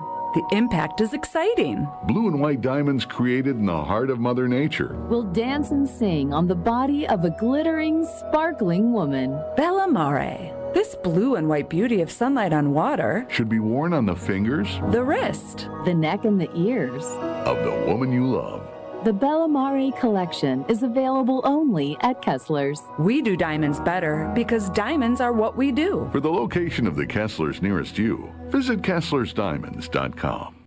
Hey, this is Jen Latta. You're listening to 94.5 ESPN, WKTI, and WKTI HD Milwaukee. A locally owned Good Karma brand station. You're listening to Green Bay Game Night on ESPN Wisconsin at 620 WTMJ. React to the game by calling the Carbless Talk and Text line, 800-990-3776. The Gary Ellerson Green Bay Game Night, and he'll be on tomorrow with Greg Matzik. They're over at Potawatomi from 6 until 8. Do a great job. And the Gary Ellerson, I love to do it a day later. You can think about it, and you won't have crazy thoughts like Homer has sometimes. This is on YouTube. The Packers will lose to the Cardinals. They are desperate. That's the Packers' next game at Arizona Sunday. I would think anybody could pick the Packers to lose on the road until they do something on the road, which they haven't done yet. Correct. At Cleveland and at Dallas. What can you explain to people how much difference there is or not on the road versus at home? Well, one, you got to get on a plane, Homer. Fine, I get on a plane. I mean, come on. Yeah, you got to get on a plane. What? These are professional athletes. They're the finest athletes in the world. Oh, wait, they had to get on a plane. You can't expect them to play. Yeah. I don't know. Do fans make a difference? Do you get juiced up or I don't know. No, well, they don't have to go play. Travel time is different. All right. A little jet lag. Is it fair to say, which I have, I find out how good a team is based on how they play on the road. There are no bad teams winning on the road. Bad teams can win at home some, but you win on the road, you're damn good. For example, Detroit beats Kansas City on the road tonight. That stands out, and I understand Kansas City's not. What's the score? It's 13-10 Kansas City at half. Okay. But on teams? Do you think I can tell you how good we are? Let me watch us play on the road, or is that overrated? Yeah, well, the West Coast trips and the East Coast trip they're always tough from a travel standpoint. They always say the young players tend to play better at home than on the road. The more veteran players, it isn't as big a deal. Is that made up or is that true? No, that's true. So they could lose to the Cardinals. Defense, playing way too much zone. Yeah. We are short defensive backs, but not sure why we can get to the quarterback. Highly concerning. Yes. I mean, I think you said they got to find a way for Parsons. Parsons' back injury was held a couple of times. but I think his back is worse than we think. Can you notice if somebody's hurt? Then yeah, I'm not sure on that. Wyatt is a massive injury. If it was, wouldn't everybody have said that when he got hurt? I don't remember anybody saying it. Yeah, I don't remember it. Yeah, I don't either. You're not sold on that. All right. No. I always want to know what you're thinking because you're going to talk about it more tomorrow with Greg Matzik. You said going into the bye week, Homer, I just don't know what this team is for sure, and it's early, so calm down. And then you said tonight, you didn't really find out that much from Cincinnati, so you're still. Sure did. I thought I found out that Jordan Love can run more. Which is not a bad thing. I thought Jordan Love can run more. Not a bad thing. Yeah, okay. You're right, because you could have learned bad things about him. The fact that you didn't learn bad things about him is good. Yeah. Right. Correct. Now we get the closing comment from Gary Ellerson. Not once did he say, "you guys." And that is a record. It's the first time you have come on the show. Yeah. I think Green Bay game night, and you didn't say "you guys" in reference to fans and some of the things that they say. Well, you people. You people, you guys, yeah, you people. Yeah, that's true. It should be more you people. Okay, fine. What is your biggest concern about LaFleur as a coach? And has that changed or developed in recent time? I just think that in-game decisions, at some point, leaves to be desired. I think he's got to save his players from themselves sometimes. And I don't think he's been able to do that with Jordan Love. So it'll get better. But as you watch the league around the bye week, kind of saw some teams that stood out, and there's some teams that took a step backwards.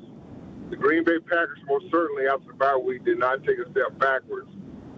But for me, they took a step forward only because they won. But you would like to have seen it done in more of a dominating fashion, and that didn't happen.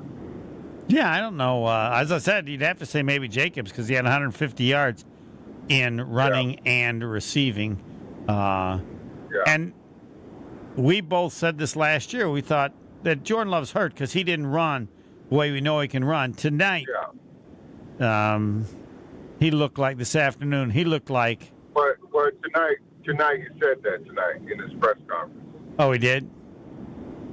He's trying to do that more.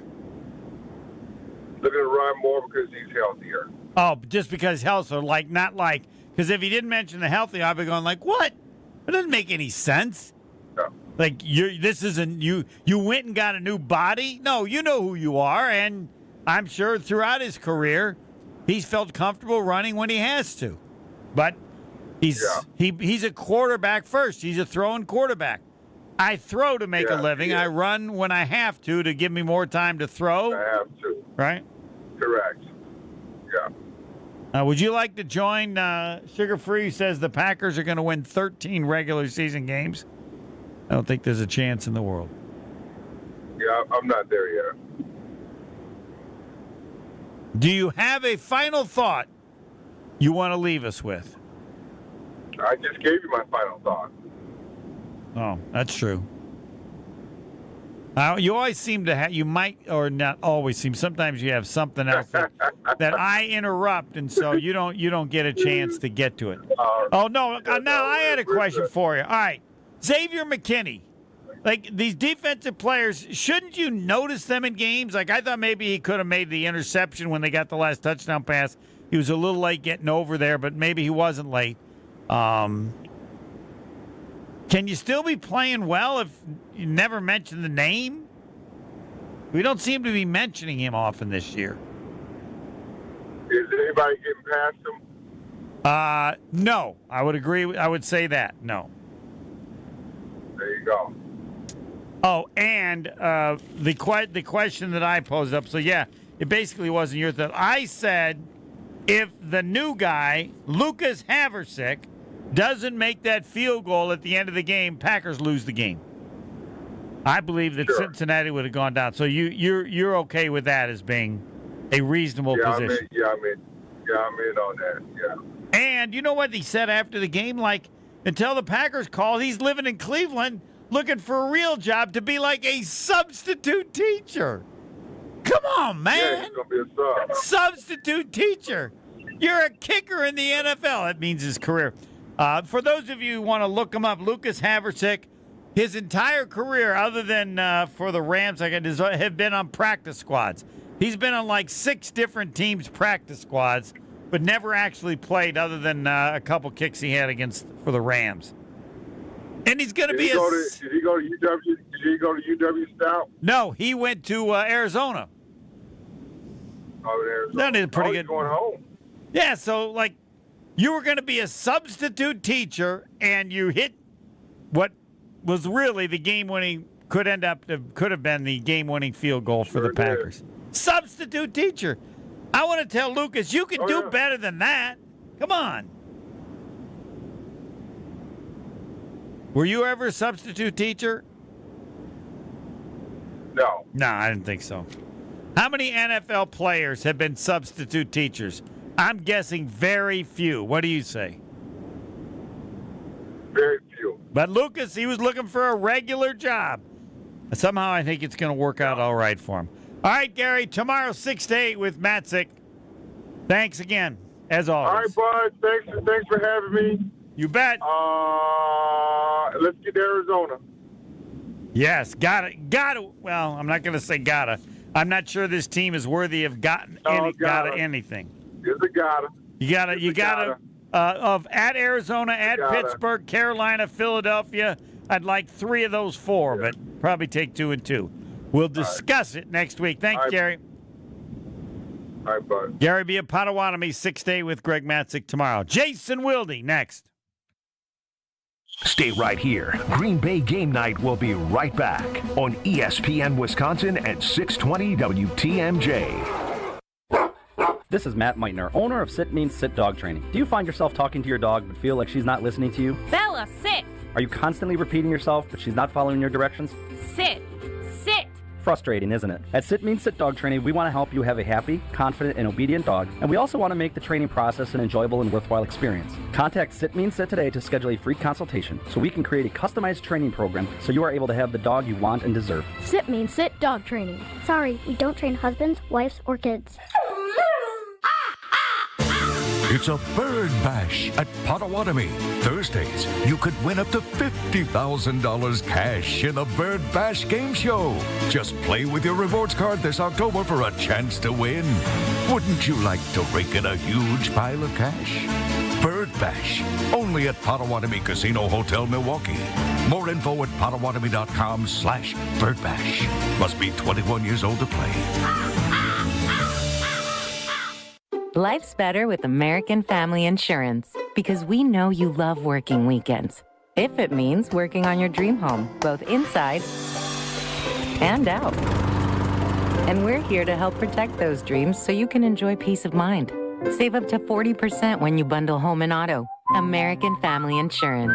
Get a quote and find an agent at amfam.com. Products not available in every state. Some exclusions apply. American Family Mutual Insurance Company SI and its operating company 6000 American Parkway, Madison, Wisconsin. When it comes to joint replacement, you want the best care available.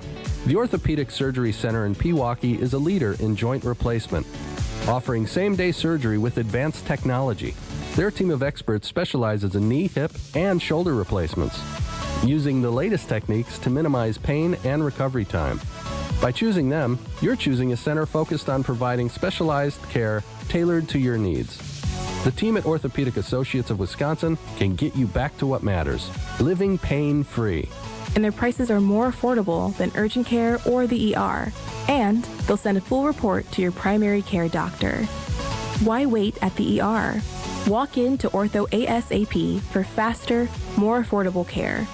Total joint replacement. There is a difference. Visit orthowisconsin.com. That's orthowisconsin.com. Green and gold fans, it's game day. And you know what that means. Tailgating with friends and raising a glass to our favorite team. This season, make Bacardi the star of your pregame party. Whether you're mixing up a classic Bacardi and cola, refreshing Bacardi lime and soda, or a smooth spiced and cola, Bacardi is the perfect pick for game day fun. Grab a bottle and get ready to cheer on Green Bay with the best in hand. Available now at your local retailer. Live passionately, drink responsibly. Bacardi USA, Miami, Florida. Run 40% alcohol by volume. It's ESPN Milwaukee's Brad Nortman here with some exciting news from my friends at Bank 5-9. Not only have they been named a top workplace for 16 straight years, but they've just won the prestigious Community Choice Award as the best bank in the Milwaukee area. Honestly, I'm not surprised. Not only do they have great products and services, but they truly live out their mission to make lives better. If you're looking for a true local community bank, check out the best. Visit bank59.com to learn more today. Member FDIC. Cheese doodles, Mr. Nougat Bar. Oh, here we go. 4-door hatchback. Some things are fine to buy from a vending machine, but a car is not one of them. The national online company makes it seem convenient, but it won't be so convenient if you have a problem with the vehicle you buy. And if it's after 7 days, good luck. Adam member dealers also let you search online, plus test drive the vehicle before you buy it. And they're right here to handle any issues. What? The car's stuck. No! Start your search at adam.com. This is Green Bay Game Night on ESPN Wisconsin and 620 WTMJ.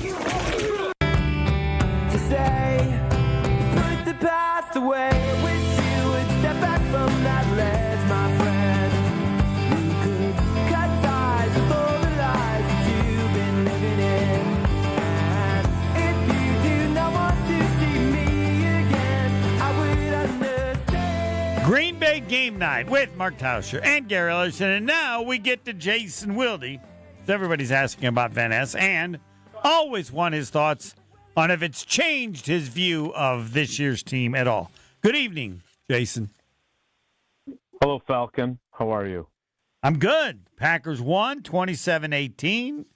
They did. They've scored 27 points exactly in each of their 3 wins. In each of their 3 wins. And they did what did not seem possible. They turned an old man quarterback into a player. In the first half, Cincinnati had 4 punts and a missed 67-yard field goal. In the second half, they went touchdown, touchdown, field goal, touchdown. And Joe Flacco, quarterback rating in the second half, 107.9. That's pathetic. Yeah, so I have a stat for you. Okay. The Green Bay Packers have allowed 102 points this season. 80 of them have come after halftime. 63 of them have come in the fourth quarter and overtime. That would strike me as a defense that has not played up to its standard after halftime, and especially in the fourth quarter. Yes, but now the question is why? I understand those first 2 games. They're in complete control. Right. They're kind of playing the game differently. But what happened again today, that I think that's troubling. And I asked LaFleur directly about that, and he said it would be irresponsible of him to answer that without watching the film. Which I've never gotten usually you get I got to watch the film. Wait a minute. This just proves he has no clue. Look, it didn't just start in this game. No, he has. He doesn't want to say. He doesn't want to rip it like everybody loves his defensive coordinator. He doesn't want to rip. He's learned his lesson because there were some times where he criticized Mike Pettin. Do you remember? Pettin? I do. Yes. Yeah. Top 10. And there have been and then there's been some time. There were some times where he criticized Joe Barry. So that was I thought it was noteworthy because he went out of his way to use the word irresponsible. But they're so easy to go, we're looking at that, and we have been, but when I look at anything, I look up the points that you give up, and you'd like to do that, but if you're giving up, you're 4th or 5th in the league giving up points, the overall product that we're doing is fine, and I don't know what normally, if teams give up more points in the fourth quarter or whatever like that, but I would just ask you, does it the teams adjust, or I don't know what it says. What does it say? Players get tired? I mean, says nothing? How would you analyze those numbers? I'm not sure. It would be irresponsible for me to say. Look, they're not taking the ball away enough. To me, that's the biggest thing. Like, they've got 2 takeaways. You get one in the second half, and it's lights out, right? Instead, again, they get touchdown, field goal, touchdown, and then missed field goal. Like, they have had opportunities to put games away. They've failed to do that. Now, that has also been on the offense at times. But overall, you get some interceptions, you force a fumble once in a while, you give your offense a short field. They're doing it the hard way right now. Like, they're 3-1-1, but defensively, the last 3 games, their loss, their tie, and now their win today, they've done it the hard way, which is, you're not. You can make your life so much easier if you make some plays on the ball, and they're not doing that. And look, the other guys do get paid too, and I thought, like, Jamar Chase's touchdown catch, like, that was ridiculous. Like, it was a great. Other than I thought McKinney, would get over there. He's the guy who intercepts it because they can't see him coming, or is that just too far away? He didn't. I think he was just too far away. All right. I mean, he was 2 steps late. But again, look at the coverage that Keyshawn Nixon has on that play. Like, that's just a great play by a great player. Right. So I'm not. If I'm a Packers fan, I'm not irritated by that. Now, I think there's a lot of things to feel better about. I think the fact that they, first of all, with a new kicker, that they reconfigured their protection unit, and they basically have all 6 of their top offensive linemen now on that unit. I think that's significant because basically they're saying, look, we can't mess around anymore. We're going to have to put our best, because usually it's a few backup linemen. It's oftentimes a few defensive linemen. In fact, I think it was the only one defensive lineman that was out there was Carl Brooks on one of the wings. Like, they have reconfigured that, which is what you want. If you're a Packers fan and you've watched them allow a block kick in each of the last 2 games, you want to see them do something different. It means that they're trying to fix it. And so they did. I thought the offensive line, with those 3 guys that were questionable all playing, played their tails off. And, their protection wasn't perfect. Love was only sacked once. He had a few runs, which is another key development. He's got more rushing yards in the first 5 games than he had all of last season. And so that's been a new wrinkle to their offense that they didn't have last season. I thought Josh Jacobs finally looked like Josh Jacobs, even though he was sick as a dog and was throwing up 150 yards rushing and receiving. Yep, before, and 2 touchdowns before, during, and after the game. So, yeah, was it a masterpiece of a performance? No, absolutely not. Was it the kind of thing that you need to win games like this?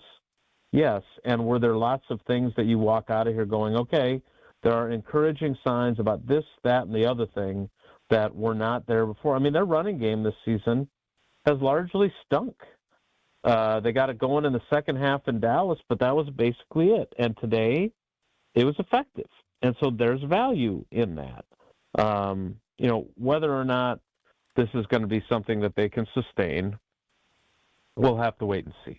But I thought, while there's certainly room for criticism, and among that, we talked about this during the week. Jordan Love has played really good football most of the time. But as he pointed out, and as Matt LaFleur pointed out, they're in field goal range. You can't throw that interception. That's a ball that you tried to force it. You're on the run. You can't do that because you're taking you're essentially taking points off the board. Even with Lucas Havrisik, you're probably going to make the field goal. So you can't do that. And so, he's playing at a very high level. And as we talk about frequently, both things can be true. He can be playing at a very high level, and he's making a handful of mistakes that in the really most important games can cost you, right? Like, it didn't cost you today. But if you're playing the Philadelphia Eagles in a divisional playoff game and you make that same mistake, that can be a momentum-turning play that really costs you. And so, those are things that you would hope that by the time they get to December and January, he's learned lessons from that. He's in his 3rd year as the starter. You would like him to be, as Pete Doherty said to Matt LaFleur, I thought he was past those types of plays. He's not yet. That doesn't mean he won't get past them. Yeah, it does. He won't get past them. Maybe not. I mean, I saw someone say that I see him do the same things he did on his college tape, just not as often. Michael Rodney, I think, said that. I thought that was fair. Yes, and that you have to understand the situation, like the one today. It's one thing when you do it right in the first quarter. Mm-hmm. It's another thing with the game on the line and so many points and so much time left. Yeah, I mean, again, I think it's, I understand that there were opportunities missed. I understand that there's a reason to take issue with some of the things defensively and have concerns there. It was good enough to win today against some other teams that are better. Was it good enough to win? No, probably not. But, sometimes it's kind of like Jim Valvano, you survive in advance. And especially when you haven't won a game in a month because of a loss, a tie, and a bye, it's nice to win. And they did. And there were enough encouraging signs that I would walk out of here saying, okay, I feel better about the fact that they can not have their A game and still take care of a team. Did they make it as easy as you'd love for them to have won 48-10 today? That didn't happen. But it still counts as a W, and now you move on and you go to Arizona and you beat a team that's not very good and that has had certainly its issues of late with the coach and everything else. And you go get the job done there, and then you move on to the next one. Like I love the LaFleur line from a couple weeks ago where he said, look, I don't want us to be playing our best football in September. And, I joked, congratulations, you're not. But the fact of the matter is that if they're building toward playing at a higher level when it matters, that's what's really important. The Cardinals are 2-4. They're in disarray.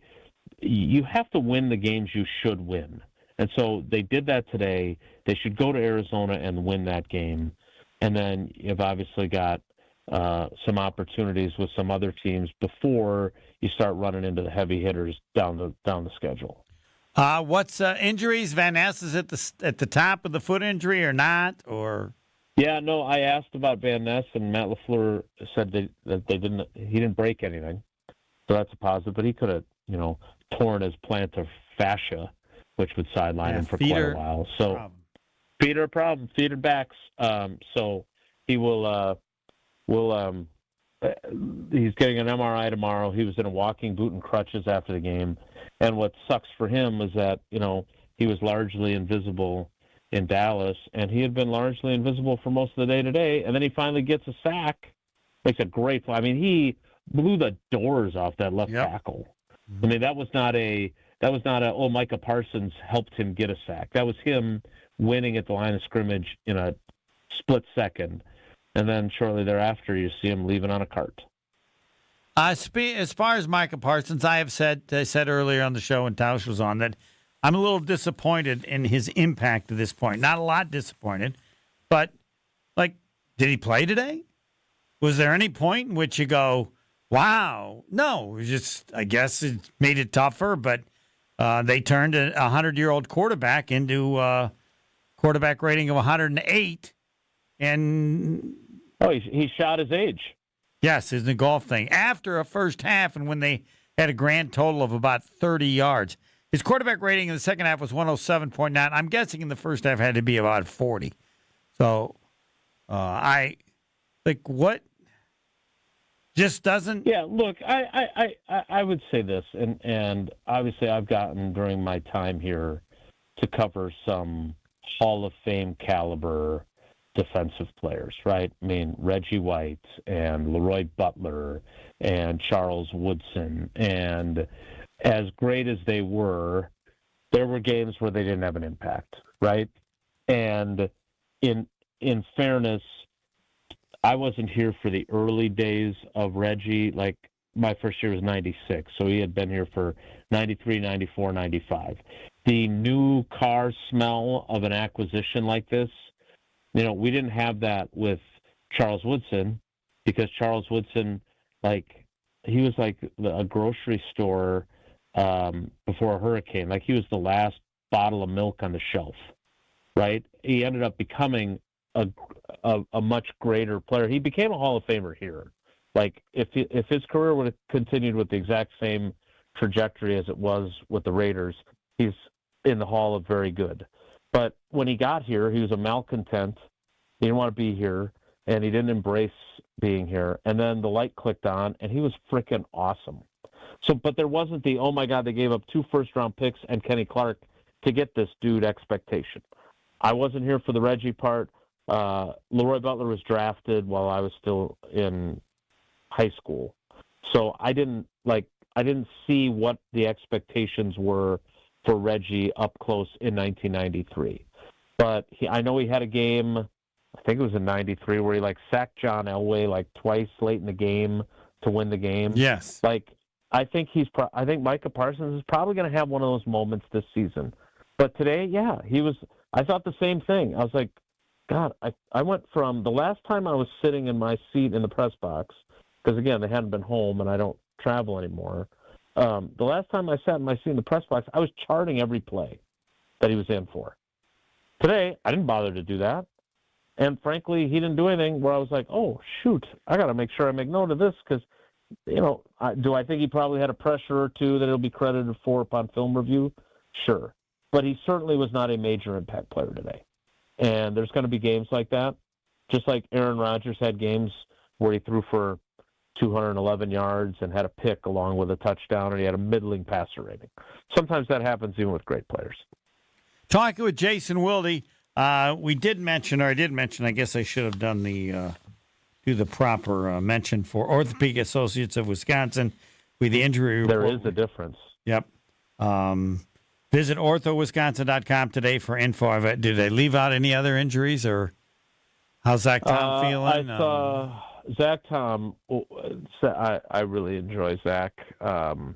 He said that when someone asked him, how when you're in the hospital, doctors ask you on a scale of 1 to 10, what's your pain level? Yeah. He said, I ain't answering that. No way. And somebody 10. asked him, yeah, I'm guessing so. Somebody asked him, what do you think of how the offense was in the second half? His answer was, I'll be honest, I don't remember much. I know we were scoring, so that's a good thing. And then the follow-up was, do you not remember much because of the pain? He said, yeah, it's because of the pain. I usually remember everything, not today. So he was in some pretty excruciating pain, and he played through it. And here's the problem. They got 12 more in a row now. I don't have any idea if playing in Cleveland set him back or not, but I don't know, I don't think I'm violating HIPAA laws, but our oldest Maddie has a similar issue in her hip, and it is painful. And so when that happens and you try to play through it, maybe you don't make it worse, but you have to be able to manage the pain. And obviously he's an NFL player who tried to do it once already, and it was excruciating. And today he pushed through it anyway. And I don't know what he got to help him through that, if it was extra strength Advil, acetaminophen, whatever it was, I don't know. I just like pronouncing that word. But I'll be curious to see if he can keep this up. Because if he was in that much pain after the game today, that would be a red flag for me. And they were really good today, that offensive line. Not initially, but they really got kind of lathered up. LaFleur came and challenged them, and it got them going.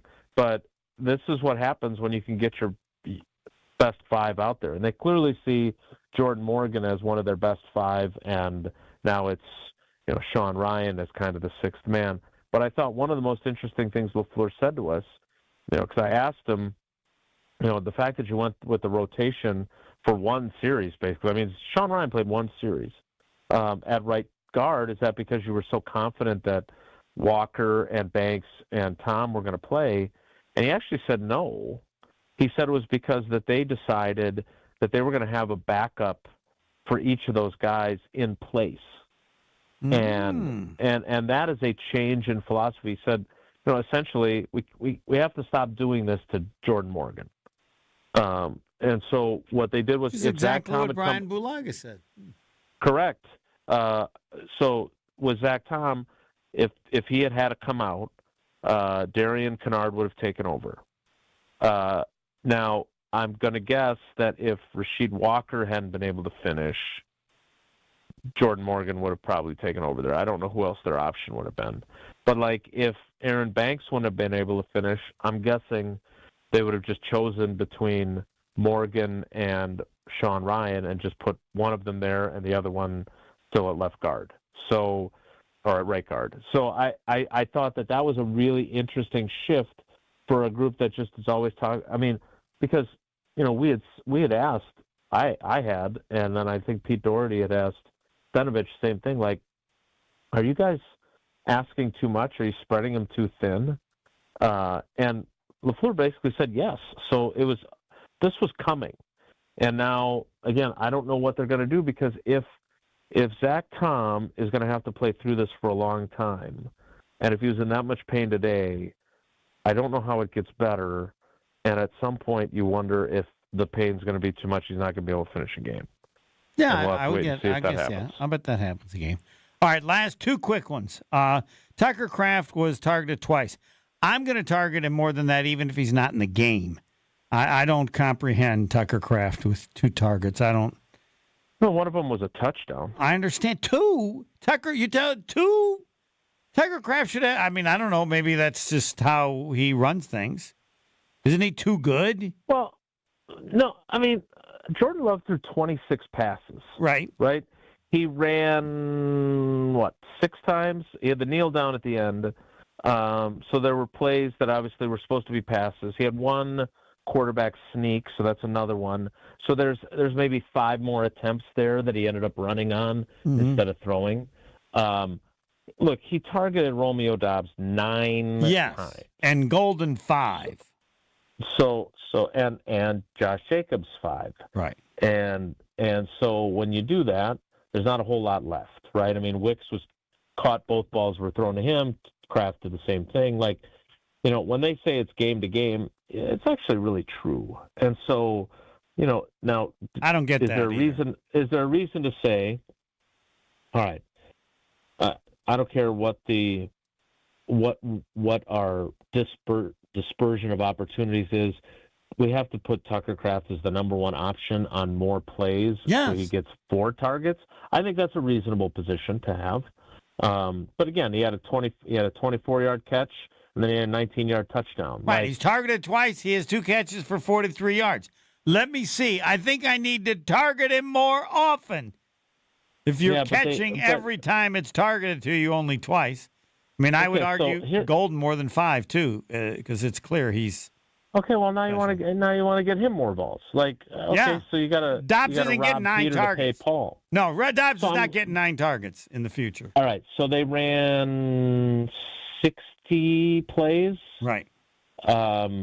You know, they did those end arounds that were, you know, they did one to Bo Melton, they did one to Savion Williams, they did a couple to Golden.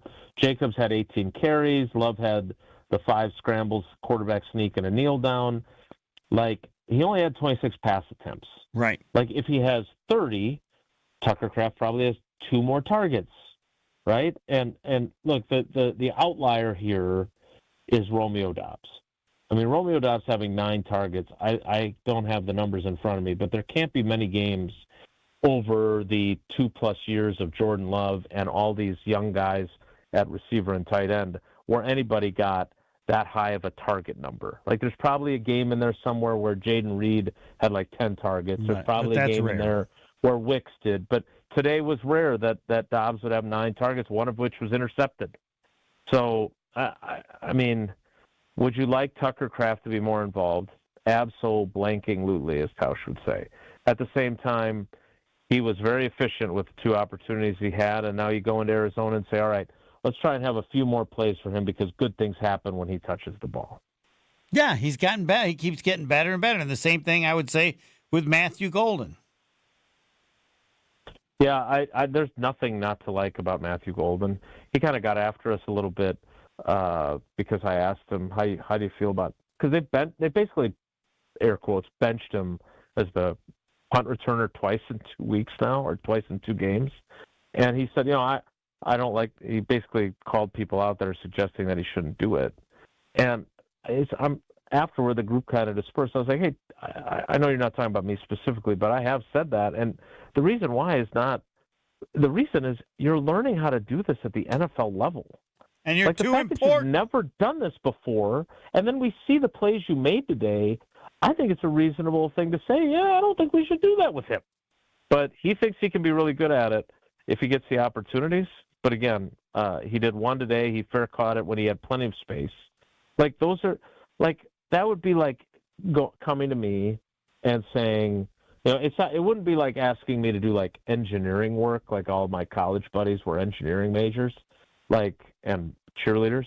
Like I couldn't do either of the things they did. But it would be like having me write like cover the White House, right? Like I'm a writer, but that's an aspect of writing that I've never done. He's an athlete, he's a football player, but he's never returned punts, and you're putting him as the punt returner in a National Football League game. He's not starting out at like the University of Houston. And I was talking to Savion Williams. Well, and not only that, he has incredible talent, and you can see the level of talent in his other position that's going to be growing more and more in importance. And you're too big to do that thing. Come on, buddy. Yeah, I mean, again, the problem with that philosophy is that you have to then how do you decide who's not important enough to be a punt returner? Because we've seen through the years when you have a guy that can be a field tilter, it changes everything. Yeah. But I don't think he's at the point right now where you look at him that way. So no, and you got to be careful. More, yeah. I don't have any problem with that. I can find three guys. The importance of a punt returning to the impact on a team is just not big, and there's no reason to risk somebody getting hurt. I know they did it with Freeman and Brooks, so I'm guessing those guys had returned punts in college, done before. But yeah, I just find it I can't believe that. And look, I thought today Savion Williams showed some good things too. Yep. Mm-hmm. On returns, encouraging signs. So maybe their philosophy will be proven right ultimately, but again, now Savion Williams is a great example. I'll have him return everything. Can he return? Yeah, I don't know. I mean, if he returns punts, he's doing something he's never done at the NFL level either. So he's no different than Matthew Golden. Well, but I don't know. Had Golden done it in college in his past football career? He had never done punt returns anywhere, and neither has Savion Williams. He just did kickoff returns. Oh, okay. And only as a freshman at TCU. Like I said this to him when I was talking to him during the week. It's like when they compared you to Cordero Patterson, I was like, oh, this guy must have been a hell of a returner in college. Then I looked at his stats on that college football reference page, and he returned kickoffs as a freshman and never did it again. Yeah, they're both in the same boat. Yeah, but to have never done it, there got to be people on the team that have done it before. Yeah, I mean, I thought Bo Melton had a really good return. Right. I just want to emphasize, I don't think it's that important. The impact of a punt returner is just way overrated in today's NFL. Well, we can't be trashing the special teams guy coordinator all the time, saying they don't do anything and they make all these mistakes. Right. Well, but if you can get a guy who makes a difference, it makes a hell of a difference. But those guys are few and far between. I'm not looking for Devin Hester here. Something short of that would be fine. Yeah. So, all right. Anything we didn't mention that we should mention? Someone reported that the Cardinals have made a trade and acquired Joe Flacco from the Cincinnati Bengals because they'd like to see him. But I don't think that's going to happen. He gave them a way better chance to win today than the guy that they had. I mean, Jake Browning the Packers would have gotten a pick today. The way Jake Browning was. No, playing. Joe Flacco should play until Burrow's back. But the issue with anybody old is always, more than anything else, getting hurt, and their inability to put any kind of a hit on Joe Flacco is also hard for me to comprehend. But he's an old man. He's old by Old Testament standards. And they didn't. Well, what does that make Rodgers then? Well, no, Joe Flacco, in terms of playing in age, is 10 years older than Aaron Rodgers. It's like dog years. Well, no, Joe Flacco can't do anything. He doesn't even. And Aaron Rodgers can still run around, not as well as he did, but you watch the two of them play, and Flacco looks at least 20 years older. He doesn't do anything. I mean, Tom Brady chose to play that way. I don't think Flacco has a choice. Am I underestimating his ability to move? Yeah, I thought he moved a few times when he needed to today, but no, there's obviously significant limitations in his ability to do that. At the same time, you can win with a guy like him. I mean, he got the ball to their two studs with their receivers. That they weren't able to do. Yeah, great, and the adjustment at half, and there were a number of impressive things. I can't comprehend the adjustment as major as it was. Like, well, we'll throw in front of people because they're giving them room. Well, you didn't think of that before the game started? I'd love to hear the analysis because the adjustment was incredible, off the charts. Yeah, and the adjustment going the other way was non-existent. Yes. All right, Jason, thank you again. All right, Homer, take care. Be good. You bet. And that will do it for Green Bay Game Night. Other than Will can state those stats that Jason had, since you were the first one to bring it up, about the Packers have given up in 5 games 102 points, I believe. 102 points. Yes. Of those, 80 have been after halftime, and 63 have been in the fourth quarter and overtime, greatly relating to what you just mentioned, the quarterback who shockingly joined a team 5 days ago and threw a lot of checkdowns. Now, we had the 2 games earlier where they were so far ahead, they gave up points late. Right. I mean, I don't know how. I'd like to know what the norm is, or, maybe everybody, or that's how things stand out in terms of relative to, maybe it isn't as bizarre as it seems, given what the norm is. But it does seem bizarre. I think that if teams are ahead, they're going to give up more points in the fourth quarter because they're going to let teams come from behind.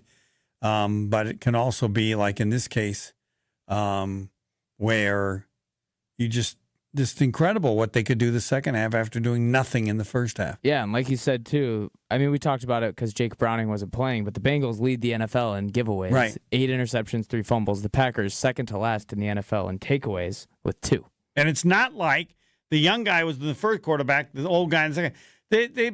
Flacco played both. I have to look it up because I didn't write the first stats down because I never thought the second half would be so much better. I mean, they were at 21 yards at one point. I don't know. I have to find the first half stats.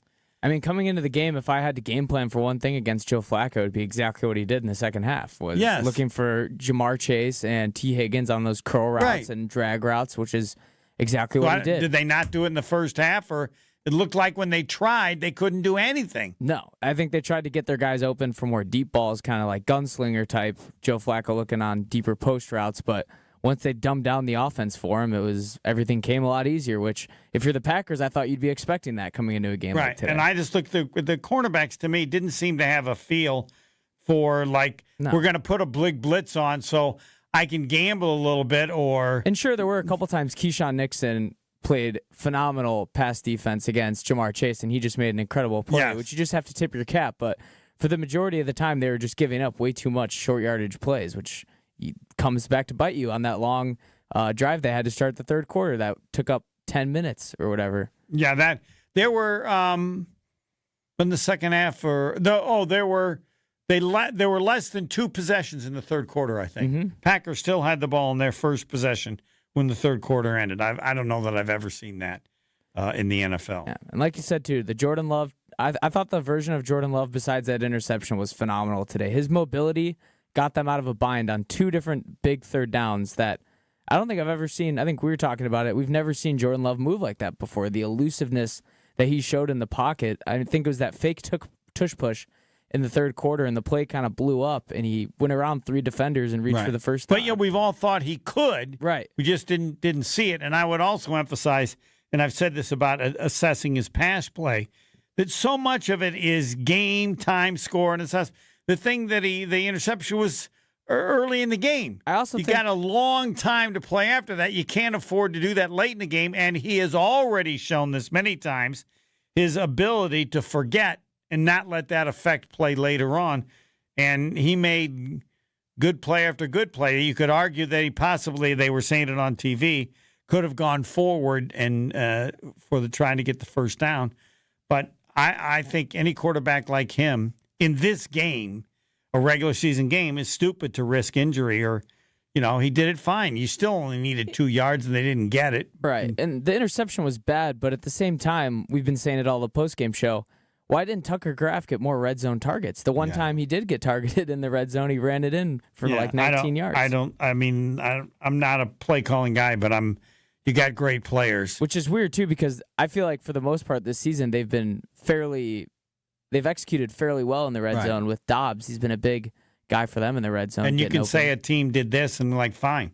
I don't care what they do. We're going to find a way to get him the ball. There's got to be a range of what teams do that's to some degree consistent. Right, where you kind of have an idea, and adjust kind of the amazing way the Bengals did.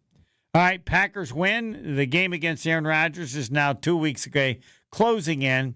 They're 4-1, right? I believe so. I'll have to check. Yes. They're either 4-1 or 3-2, but they are atop the AFC North right now. Yeah. So win has some value, and Matthew Golden. Get him the ball more. Why? It's a great game. Because something incredible could happen.